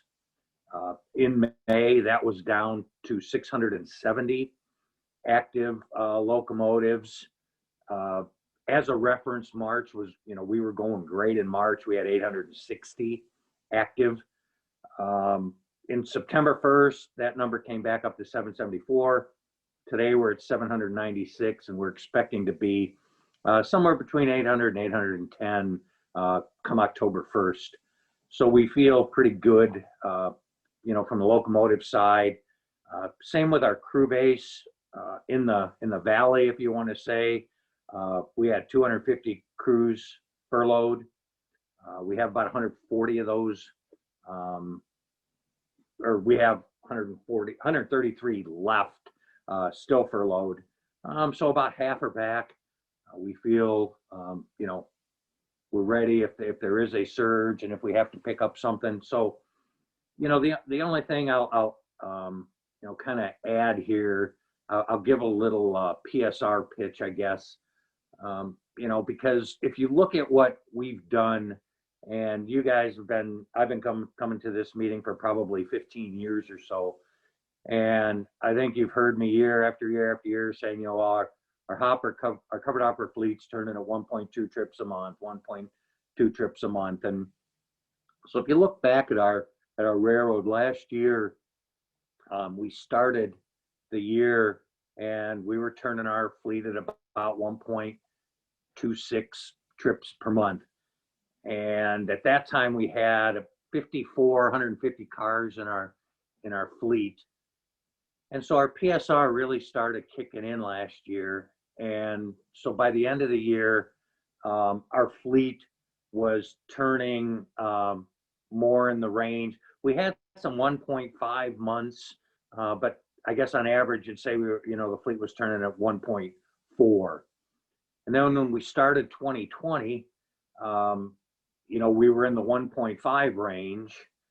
And, you know, so now then you kind of get messed up with April and May and the COVID. We had some numbers that really were out of line, and so I'm kind of throwing those out. But if you look at our last 4 months, May, June, July, and August, we've actually averaged 1.63 trips per month.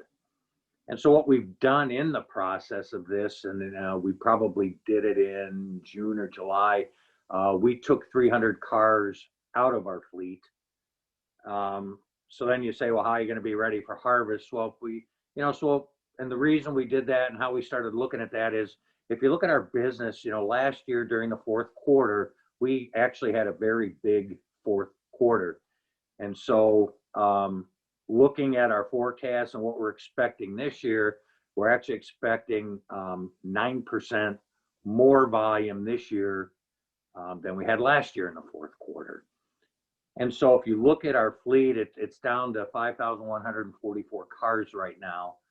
And, you know, so if you start doing the math, and if you look at where we were turning the fleet last year in the fourth quarter, you know, I mentioned we were in the 1.4 range.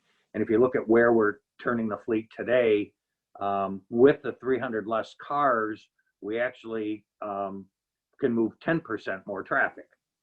So our forecast, you know, from what we see is going to be 9%. So, you know, again, we feel like we're pretty geared up for what we have coming, even though, you know, we're actually going into it with a smaller fleet size than we did last year.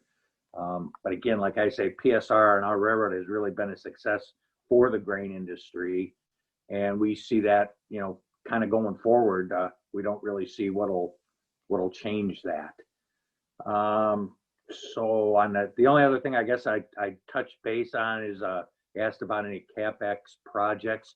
What we try to do with our railroad is we start our projects in the Laredo area, work the way north throughout the year. And so there is nothing planned here in the fourth quarter on our north-south line, which is the main grain line for our system. So from that standpoint, I think we're ready to go as well. So I'll take any questions if anybody has any. Thanks very much, Mike. I don't think there are any questions. Thanks. Thanks, Mike. Appreciate it. Moving on, we've got Norfolk Southern, Ashley King and Ryan Leonard. Go ahead.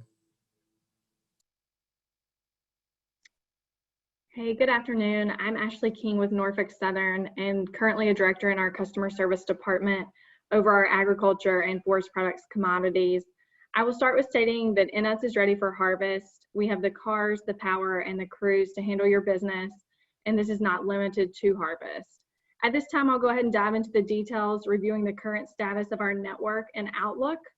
As outlined in the metrics submitted prior to this meeting and distributed, we have enough resources to meet our customers' needs and expectations. We have a little over 1,700 locomotives in our road fleet and approximately 270 in storage should we need them.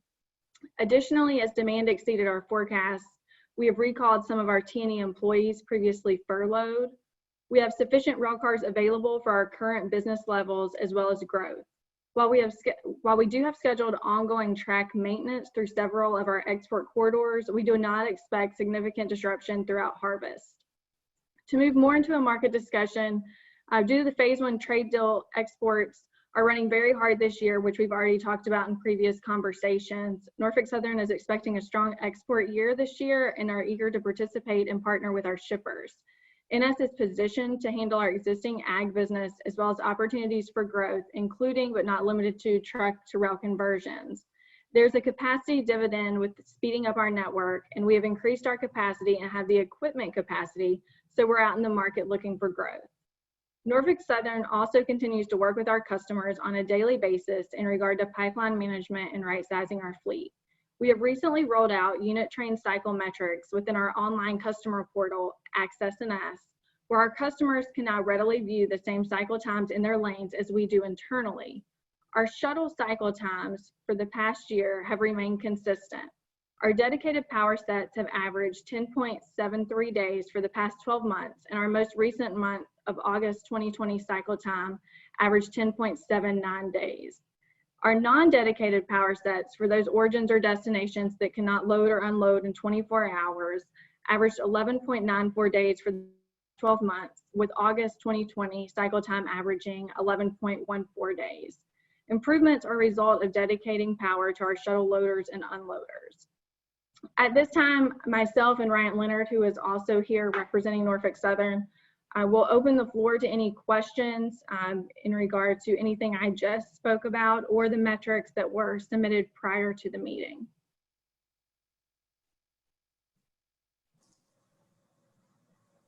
Thank you very much, Ashley. There are no questions for you.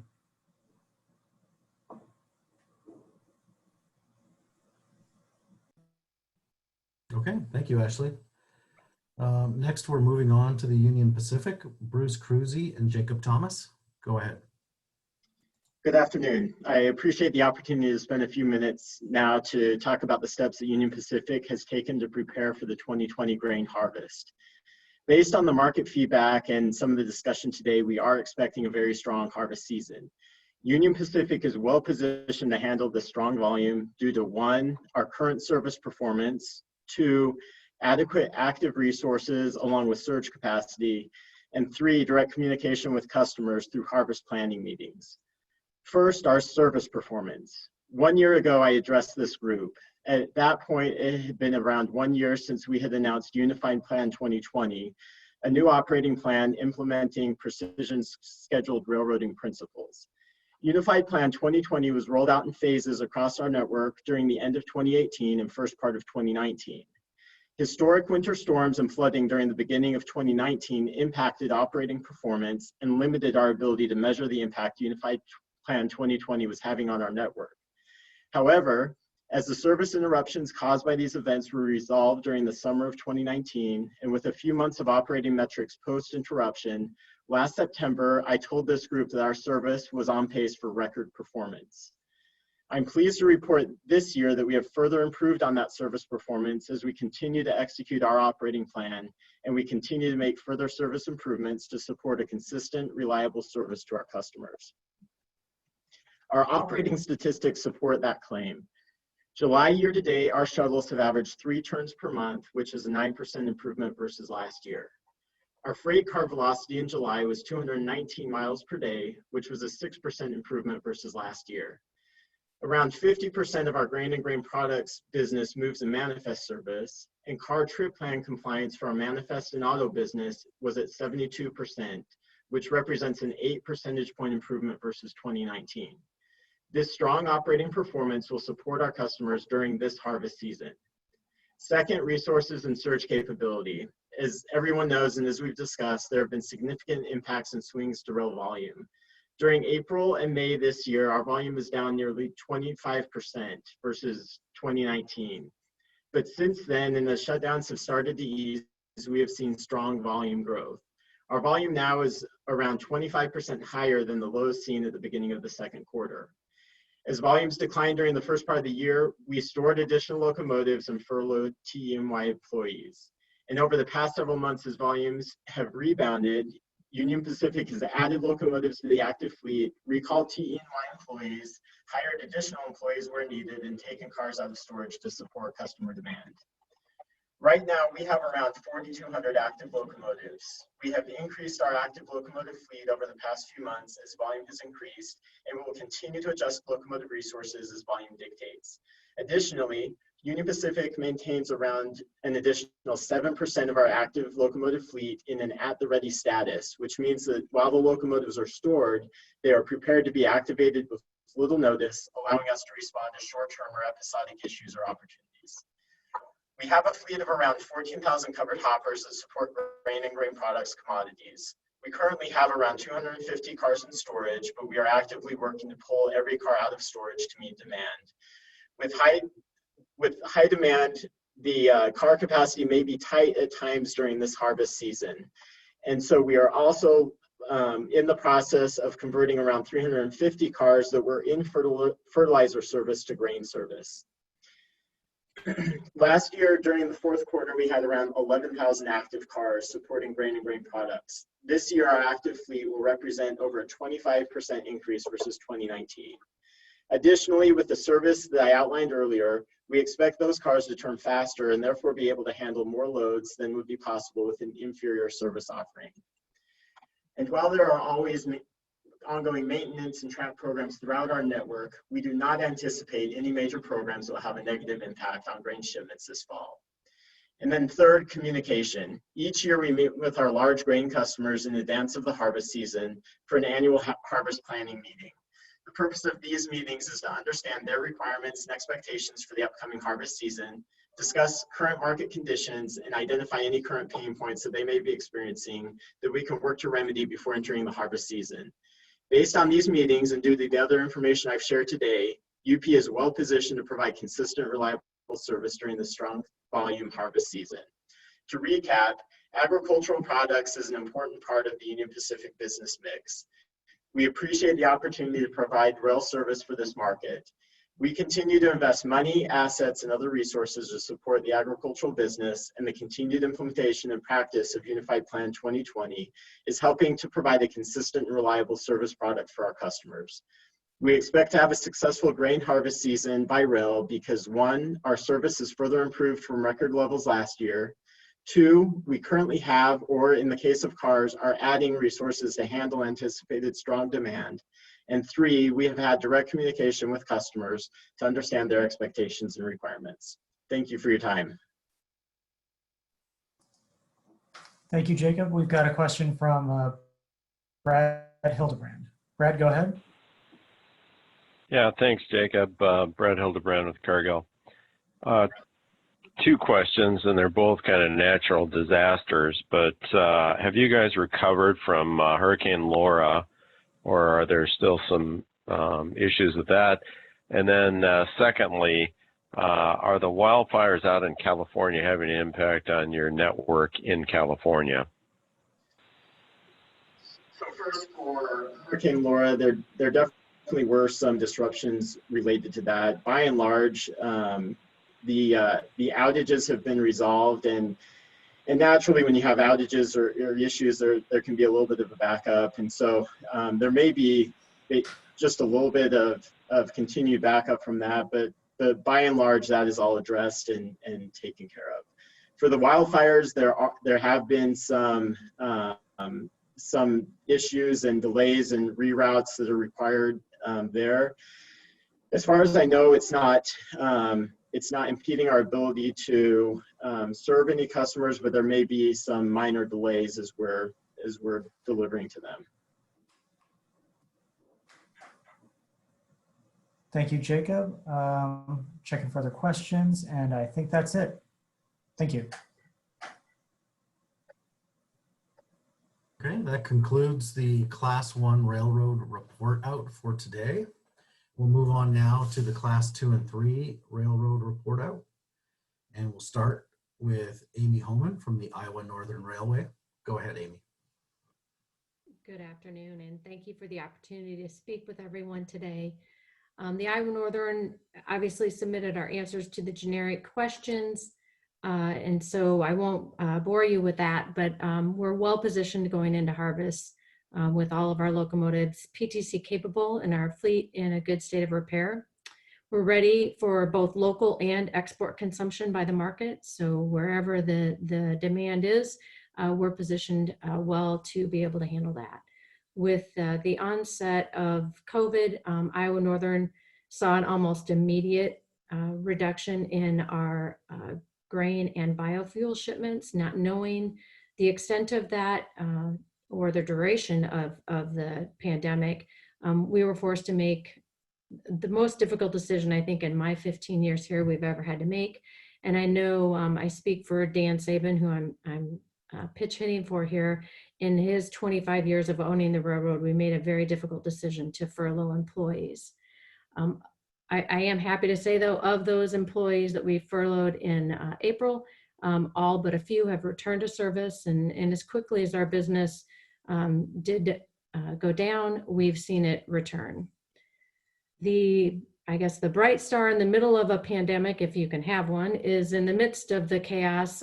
We were ramping up our Butler intermodal operation. I'm pretty excited to report we've continued to see a steady increase in that business and the expansion of international containers operating right here in the heartland. So that was a positive, I guess, in the light of the pandemic. We continue to see positive service and positive cooperation from our Class 1 partners. And we just continue them to continue to be nimble and work with us so that we can continue to grow the market, both in grain and in other areas. I won't go through all of the metrics that we were asked to submit, but if anybody has any questions, I'd be happy to take those. Thank you, Amy. I'm just going to give people a second.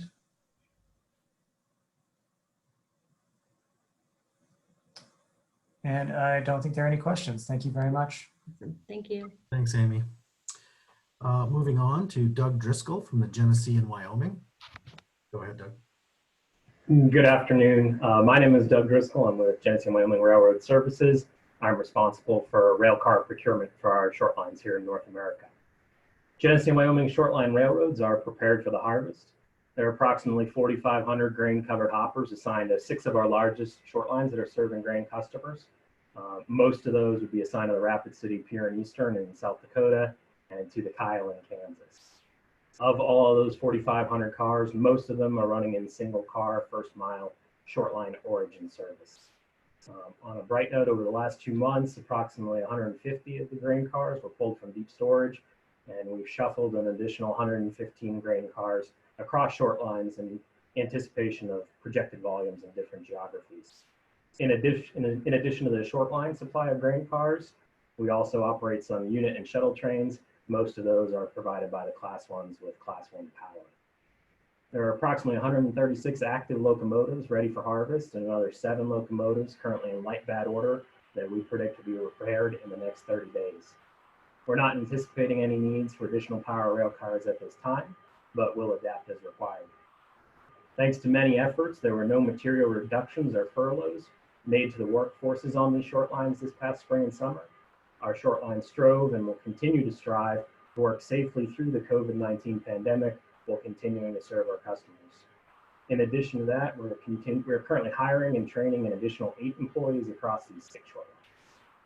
Besides the occasional bunching of cars at interchange and maybe the occasional unit train delay, there are no material concerns regarding Class 1 service nor PSR at this time. Each short line is PTC compliant, and we expect no material changes to annual CapEx spending at this time. We look forward to continuing to operate safely and to serving our customers. Thank you. Thank you, Doug. I'm going to give people a second to see if they have any questions. Looks like there are no questions. Thank you. Thank you. Moving on, we've got James Matson from the Iowa Interstate Railroad. Go ahead. Good afternoon. Can everyone hear me? We can. Loud and clear. I'm James Matson. I'm in business development with the Iowa Interstate Railroad. The Iowa Interstate Railroad expects to handle the 2020 harvest volumes without difficulty. We have had no furloughs during 2020 in general staff, engineering forces, or trained and engine personnel. We have encountered some difficulties in specific terminals with medical quarantines affecting T&E crew availability, but this problem at present is ameliorating as personnel receive medical clearances to return to work and some select hiring by Iowa Interstate Railroad. We anticipate being fully staffed during the harvest season. About 15% of our locomotive fleet is laid up serviceable in case of an unexpected spike in demand, and we have just over 400 cars available to move grain. We expect to easily meet the deadline for installing PTC on our locomotives to move over our host railroad. On the west end of our railroad, we are currently replacing 19 miles of stick rail with CWR, and we have a tie replacement project for 45,000 ties in the central part of our railroad. Western Iowa has experienced some dryness, and a severe storm across Iowa and northern Illinois in August is reported to have affected about 40% of the corn acres in Iowa. Unofficial statistics are estimating a yield loss in our service territory as much as 30%. We have already begun to see some elevators pull back on their projections for rail shipments this autumn. Soybeans appear to be less affected by the severe weather. Some grain elevators sustained severe damage and an unknown number of farmer-owned grain bins were destroyed, so that reduction in storage may create some additional urgency to get corn to market as it comes off the field. In the lanes where Iowa Interstate is originating significant grain shipments, service is holding well, and occasional service interruptions at interchange are being handled on a case-by-case basis. Is there any questions?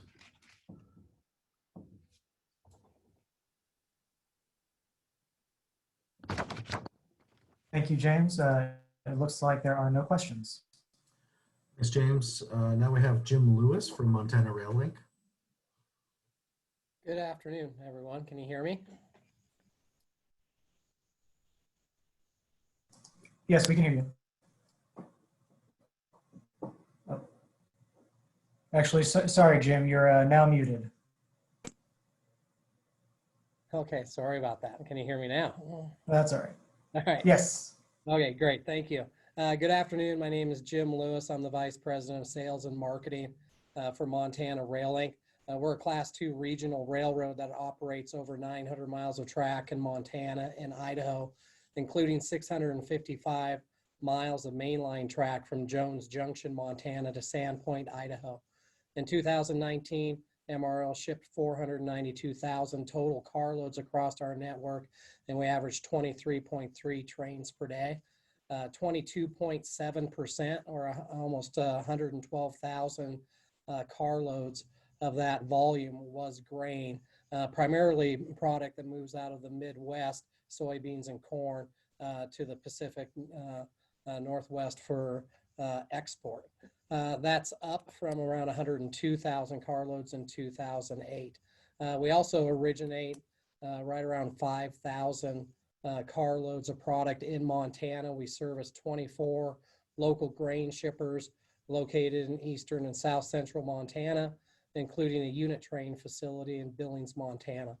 2020 grain volumes through Q2 were down 5.9% as compared to 2019, but we are expecting this to turn around with the upcoming strong harvest that we're expecting. We currently operate 71 locomotives. We have no locomotives at this point that are laid up. Every locomotive is in service. We also own 700 rail cars, which 106 of those cars are grain cars. We rely upon our partner BNSF for the bulk of our grain equipment. We have almost 1,200 employees. We've got 65 transportation employees that are currently furloughed, but we reached out to our unions when the volume started to drop in March and came into an agreement where some of our seasoned employees voluntarily furloughed themselves to take the summer off to allow some of our younger guys to keep working. And so based on the forecasted harvest that we're talking about with BNSF, we are in contact with those voluntarily furloughed employees to have them back on property as needed as volume increases during the fall. We stand ready to provide safe and reliable service to our Montana regional and grain shippers, and we're ready for the harvest. Thank you.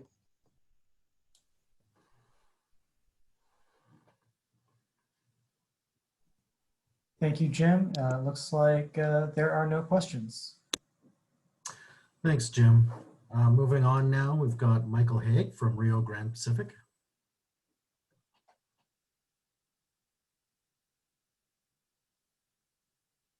I'd be remiss if I didn't start with COVID. We've had a couple cases of COVID spread across our system, across our 4 railroads, but nothing very serious. And our safety and operating people did an outstanding job in trying to prevent as much of it as possible, and in treating it where it did come in, but it was very, very minimal cases. As far as the harvest for this fall, I've supplied our metrics. I won't go over those, but I will tell you that our operating people, as in their minds, harvest has already started as far as they're concerned. Thanks to a lot of guidance, good guidance from our customers in May and June. They expected a late summer surge. We saw a huge surge starting about late July and a terrific surge in August, and that continues into September. We think October, November, December will be the same. Everything seems to be a tailwind right now. There's ample stocks, motivated sellers, good export demand. There's been a slowdown, obviously, in ethanol production, which made a lot more grain available to rail. Good car supply. And lastly, we had the quality grain that would fit into the system. As far as I mentioned, we expect these great months to be coming forward again into OND. Don't really have a good crystal ball yet on Jan, Feb, March. Luckily, we did not furlough a single head at our railroads. We had confidence that we could stick through the crisis, and we're glad we did, because trying to rehire people out of furlough sometimes can be very difficult, as everyone may know. As far as the crop, it looks like a good crop, not a great crop. We probably lost a few bushels here in late July and August due to lack of moisture and extreme heat. We'll see what USDA says tomorrow, but there's no question that we've lost bushels since the last report. That finishes my report, and I'll take any questions if you're willing.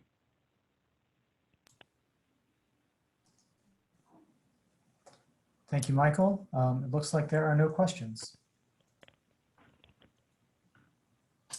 Thanks, Michael. And rounding out our railroad report is Jimmy Patterson from Watco Companies. Go ahead.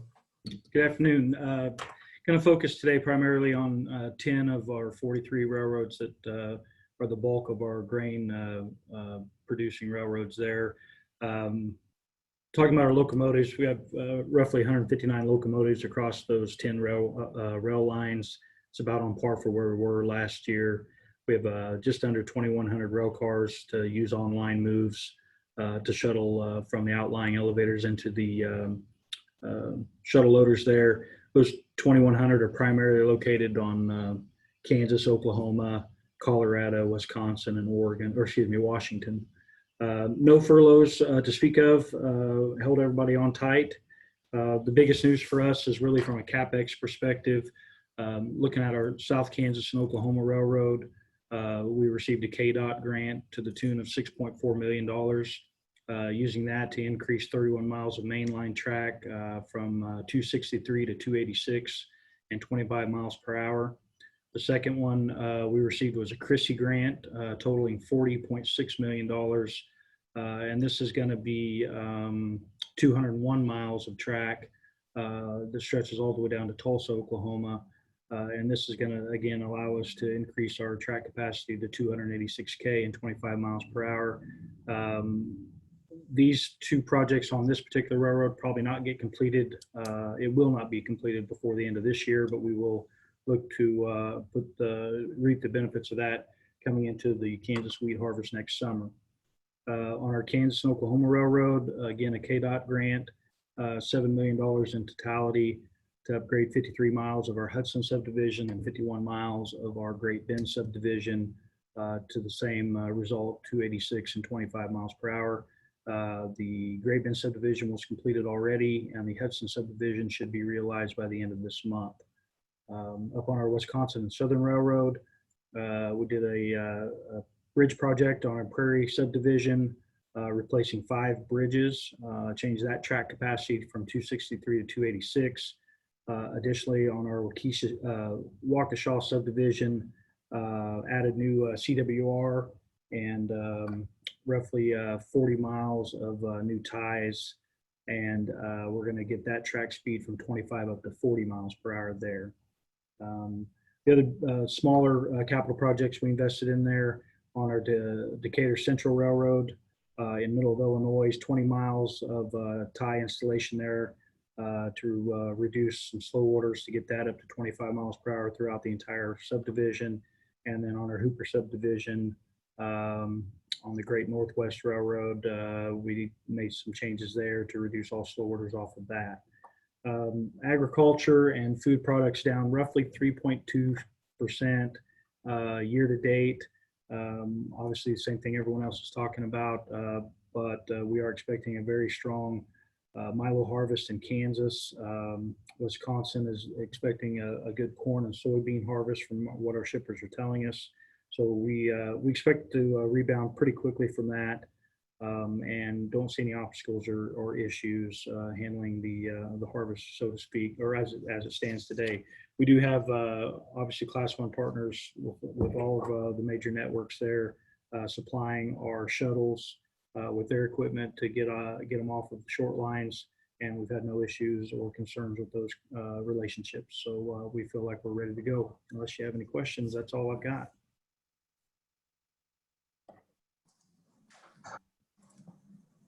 Thank you very much, Jimmy. Looking for questions. And there are no questions. Thank you.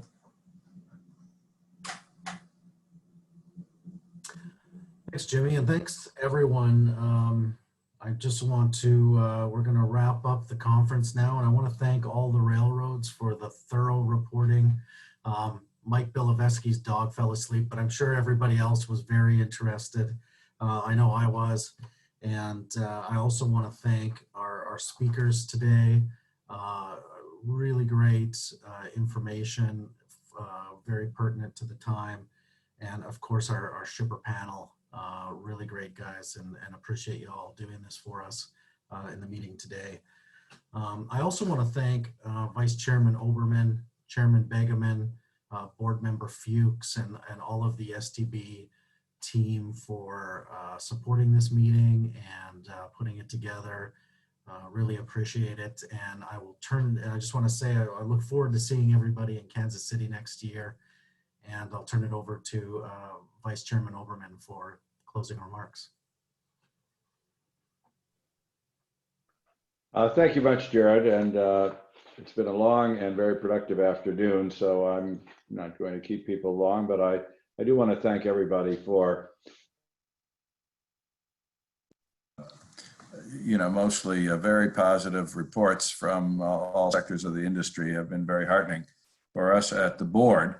And we're going to hear from Ann and Patrick in a moment, but I do want to underscore, just in a general way, how productive the past year has been at the board under Ann's very extraordinary leadership. As many of you know, and I'll just mention very briefly, the board has tackled a number of issues. Two, I think, of the most important to this group are taking on the issues with demurrage following the hearing we had over a year ago. As you know, we issued a broad policy statement setting forth the principles that the board will deal with in hearing any demurrage cases. We've issued a rule dealing with billing of shippers where warehousemen and shippers have agreed on such direct billing. We have a pending supplemental rule proposal for setting forth the details of what must be included in any demurrage invoices so that shippers can have as much information as they need to respond to these matters. And there are a number of other matters dealing with demurrage. The other major area, of course, that we have taken on in the past year is beginning to implement some of the key parts of the Rate Reform Task Force report that our staff produced a year and a half ago. We've already adopted a new rule establishing a streamlined approach for approving market dominance in a rate reasonable proceeding. We've issued a final rule increasing the waybill sampling, which will, of course, hopefully make more precise various matters that rely on that waybill sample. And probably the most significant thing we've done is issue a proposed rule establishing a new methodology, which we have called the final offer rate review process, which, if enacted, is intended to really constrain the cost and complexity and time of rate cases. As you also probably most of you know, we've also been regularly monitoring the impacts of COVID on the rail network, and we've heard a lot about that today, so I don't need to dwell on it. But we have at the board stayed in close contact not only with the railroads and many of the shippers, but also the FRA, and have been focusing on how the network is going to recover from the deepest impacts of COVID. So I look forward to very much to the next year. And on this matter, just speaking for myself, the issues that I'm going to be focusing on, there will be many, but to single out some of the most important ones are the continued implementation of PSR. And as I have expressed before, my continued interest and concern about Wall Street's influence on the rail network. And this will be particularly true as we all strive to recover to pre-COVID service levels. So as in conclusion, we're going to continue to watch the network closely and make sure that there is enough capacity. Many of you have spoken to that and given us very positive reasons to think there will be to handle service as we work our way out of this pandemic.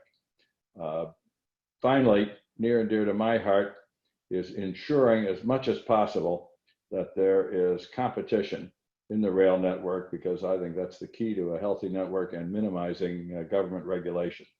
So with that, I will anxiously await our visiting the rib joints in Kansas City next year and turn it back to Jared. Thank you all again. Thanks, Marty. At this time, I'd like to invite Chairman Begeman to the podium for her closing comments. Thanks, Jared. I'm walking quickly to our virtual podium. Can everyone hear me okay? Yes, Ann. Thanks, Mike. So look, clearly the panelists and the presenters spent a lot of time preparing for today's meeting, providing us with a lot of informative and insightful information. I really want to thank everyone who participated, all of the council members and all of the folks who called in to observe our virtual meeting today. I want to be optimistic about the railroad's ability to meet their shippers' service needs. You've told us today that you're ready. And I think you know that a lot of people and the economy are counting on you to deliver. No one called into today's meeting just to hear a bunch of happy talk, but really to get an honest assessment of the rail industry's preparedness. And so thank you for letting us know your preparedness, and we will continue to watch closely. I noted that when Jared opened today's meeting, he commented on the importance of keeping lines of communications open. And I really want to echo his counsel on that. Issues are going to arise. It's just the name of the game in the rail industry and many other industries. But that's why it's just so important that you stay in close communications, railroads with your customers and customers with your railroads. As I mentioned, the board is watching closely. I think Marty kind of gave a good recap of different things that we have been working on and looking at, and particularly during COVID and talking with a lot of folks in the industry and in the shipper community. And really, we want to be helpful wherever we can be. And I just want to put in a plug for the board's Rail Customer and Public Assistance Office, which can be reached I would like to say 24 hours a day, although that's probably not completely accurate. But it's, please feel free to call 202-245-0238, and you will have a helpful person on the other end to either give you an answer to a question you may have, or if you want to vent to them about a frustration you have, or if you just think that the board needs to be aware of something that might be going on out in your area, please do call. And if you are like Mark Houston and a couple others at this meeting, you will just call me directly. And so I enjoy that too. And finally, I want to add my thanks to everyone who helped prepare for today's virtual meeting, including, of course, Jared Farmer and Mark Houston, our TEGMA friends, Erica, Bob Peterson, Terry McDermott. I want to thank Marty and Patrick and the great staff of the STB, and especially Mike Small. Boy, did you have a job to take on this year. Thank you. And finally, I want to thank our Zoommeister, Matt Cross. He was very patient with the technologically challenged, and that would be me. So thank you, Matt. And one last thing I want to say, because I know that the hour is getting late, but I want to recognize the passing of Mark Van Cleve, who served on the council for a number of years. He was a friend to a whole lot of folks who are listening. You know, he lost his cancer battle last December, and I hope that all of you who had the opportunity to get to work with him and know him will toast him during our virtual happy hour today. And with that, I will turn it back to Jared. Thank you, Ann. And at this time, I'd like to invite Board Member Fuchs to the podium for his final comments as well. Thanks so much, Jared. And cognizant of the time, I wanted to reiterate what Ann said in terms of major thanks to Jared and Mark and really all our presenters and NGCC members for really the informative event as we work to ensure readiness for harvest, and thanks to Eric and Bob and Terry at TEGMA for the continued partnership. And Mike Small has absolutely been the linchpin in this entire afternoon, and we're extraordinarily grateful to him, as well as our IT team and all the board staff for making this event truly successful. I am grateful to be serving with Ann and Marty, and echoing Marty's comment about Ann's extraordinary leadership.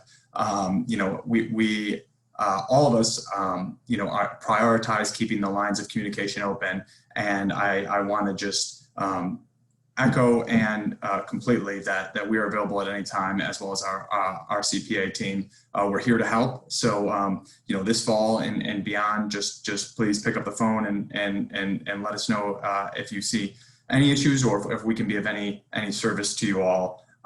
You are how we make sure that we have the best possible information, and your participation in everything we do is how we make it better and truly advancing the interests of the country. So thank you all very much. And Jared, I'll turn it back to you. Thanks, Patrick. And I think, I'll ask Mike Small if he's got anything else on the agenda, or I think we're ready to adjourn and happy hour can begin for everyone in their locations. Mike, anything else? You're on mute. The saying of 2020, you're on mute. Sorry about that. I have nothing else. Great. Thanks, Mike. And with that, we'll adjourn the first ever virtual and the 2020 National Grain Car Council. Thanks for everyone for attending. Thanks, Jared. Thanks, Mark. Thank you, Jared.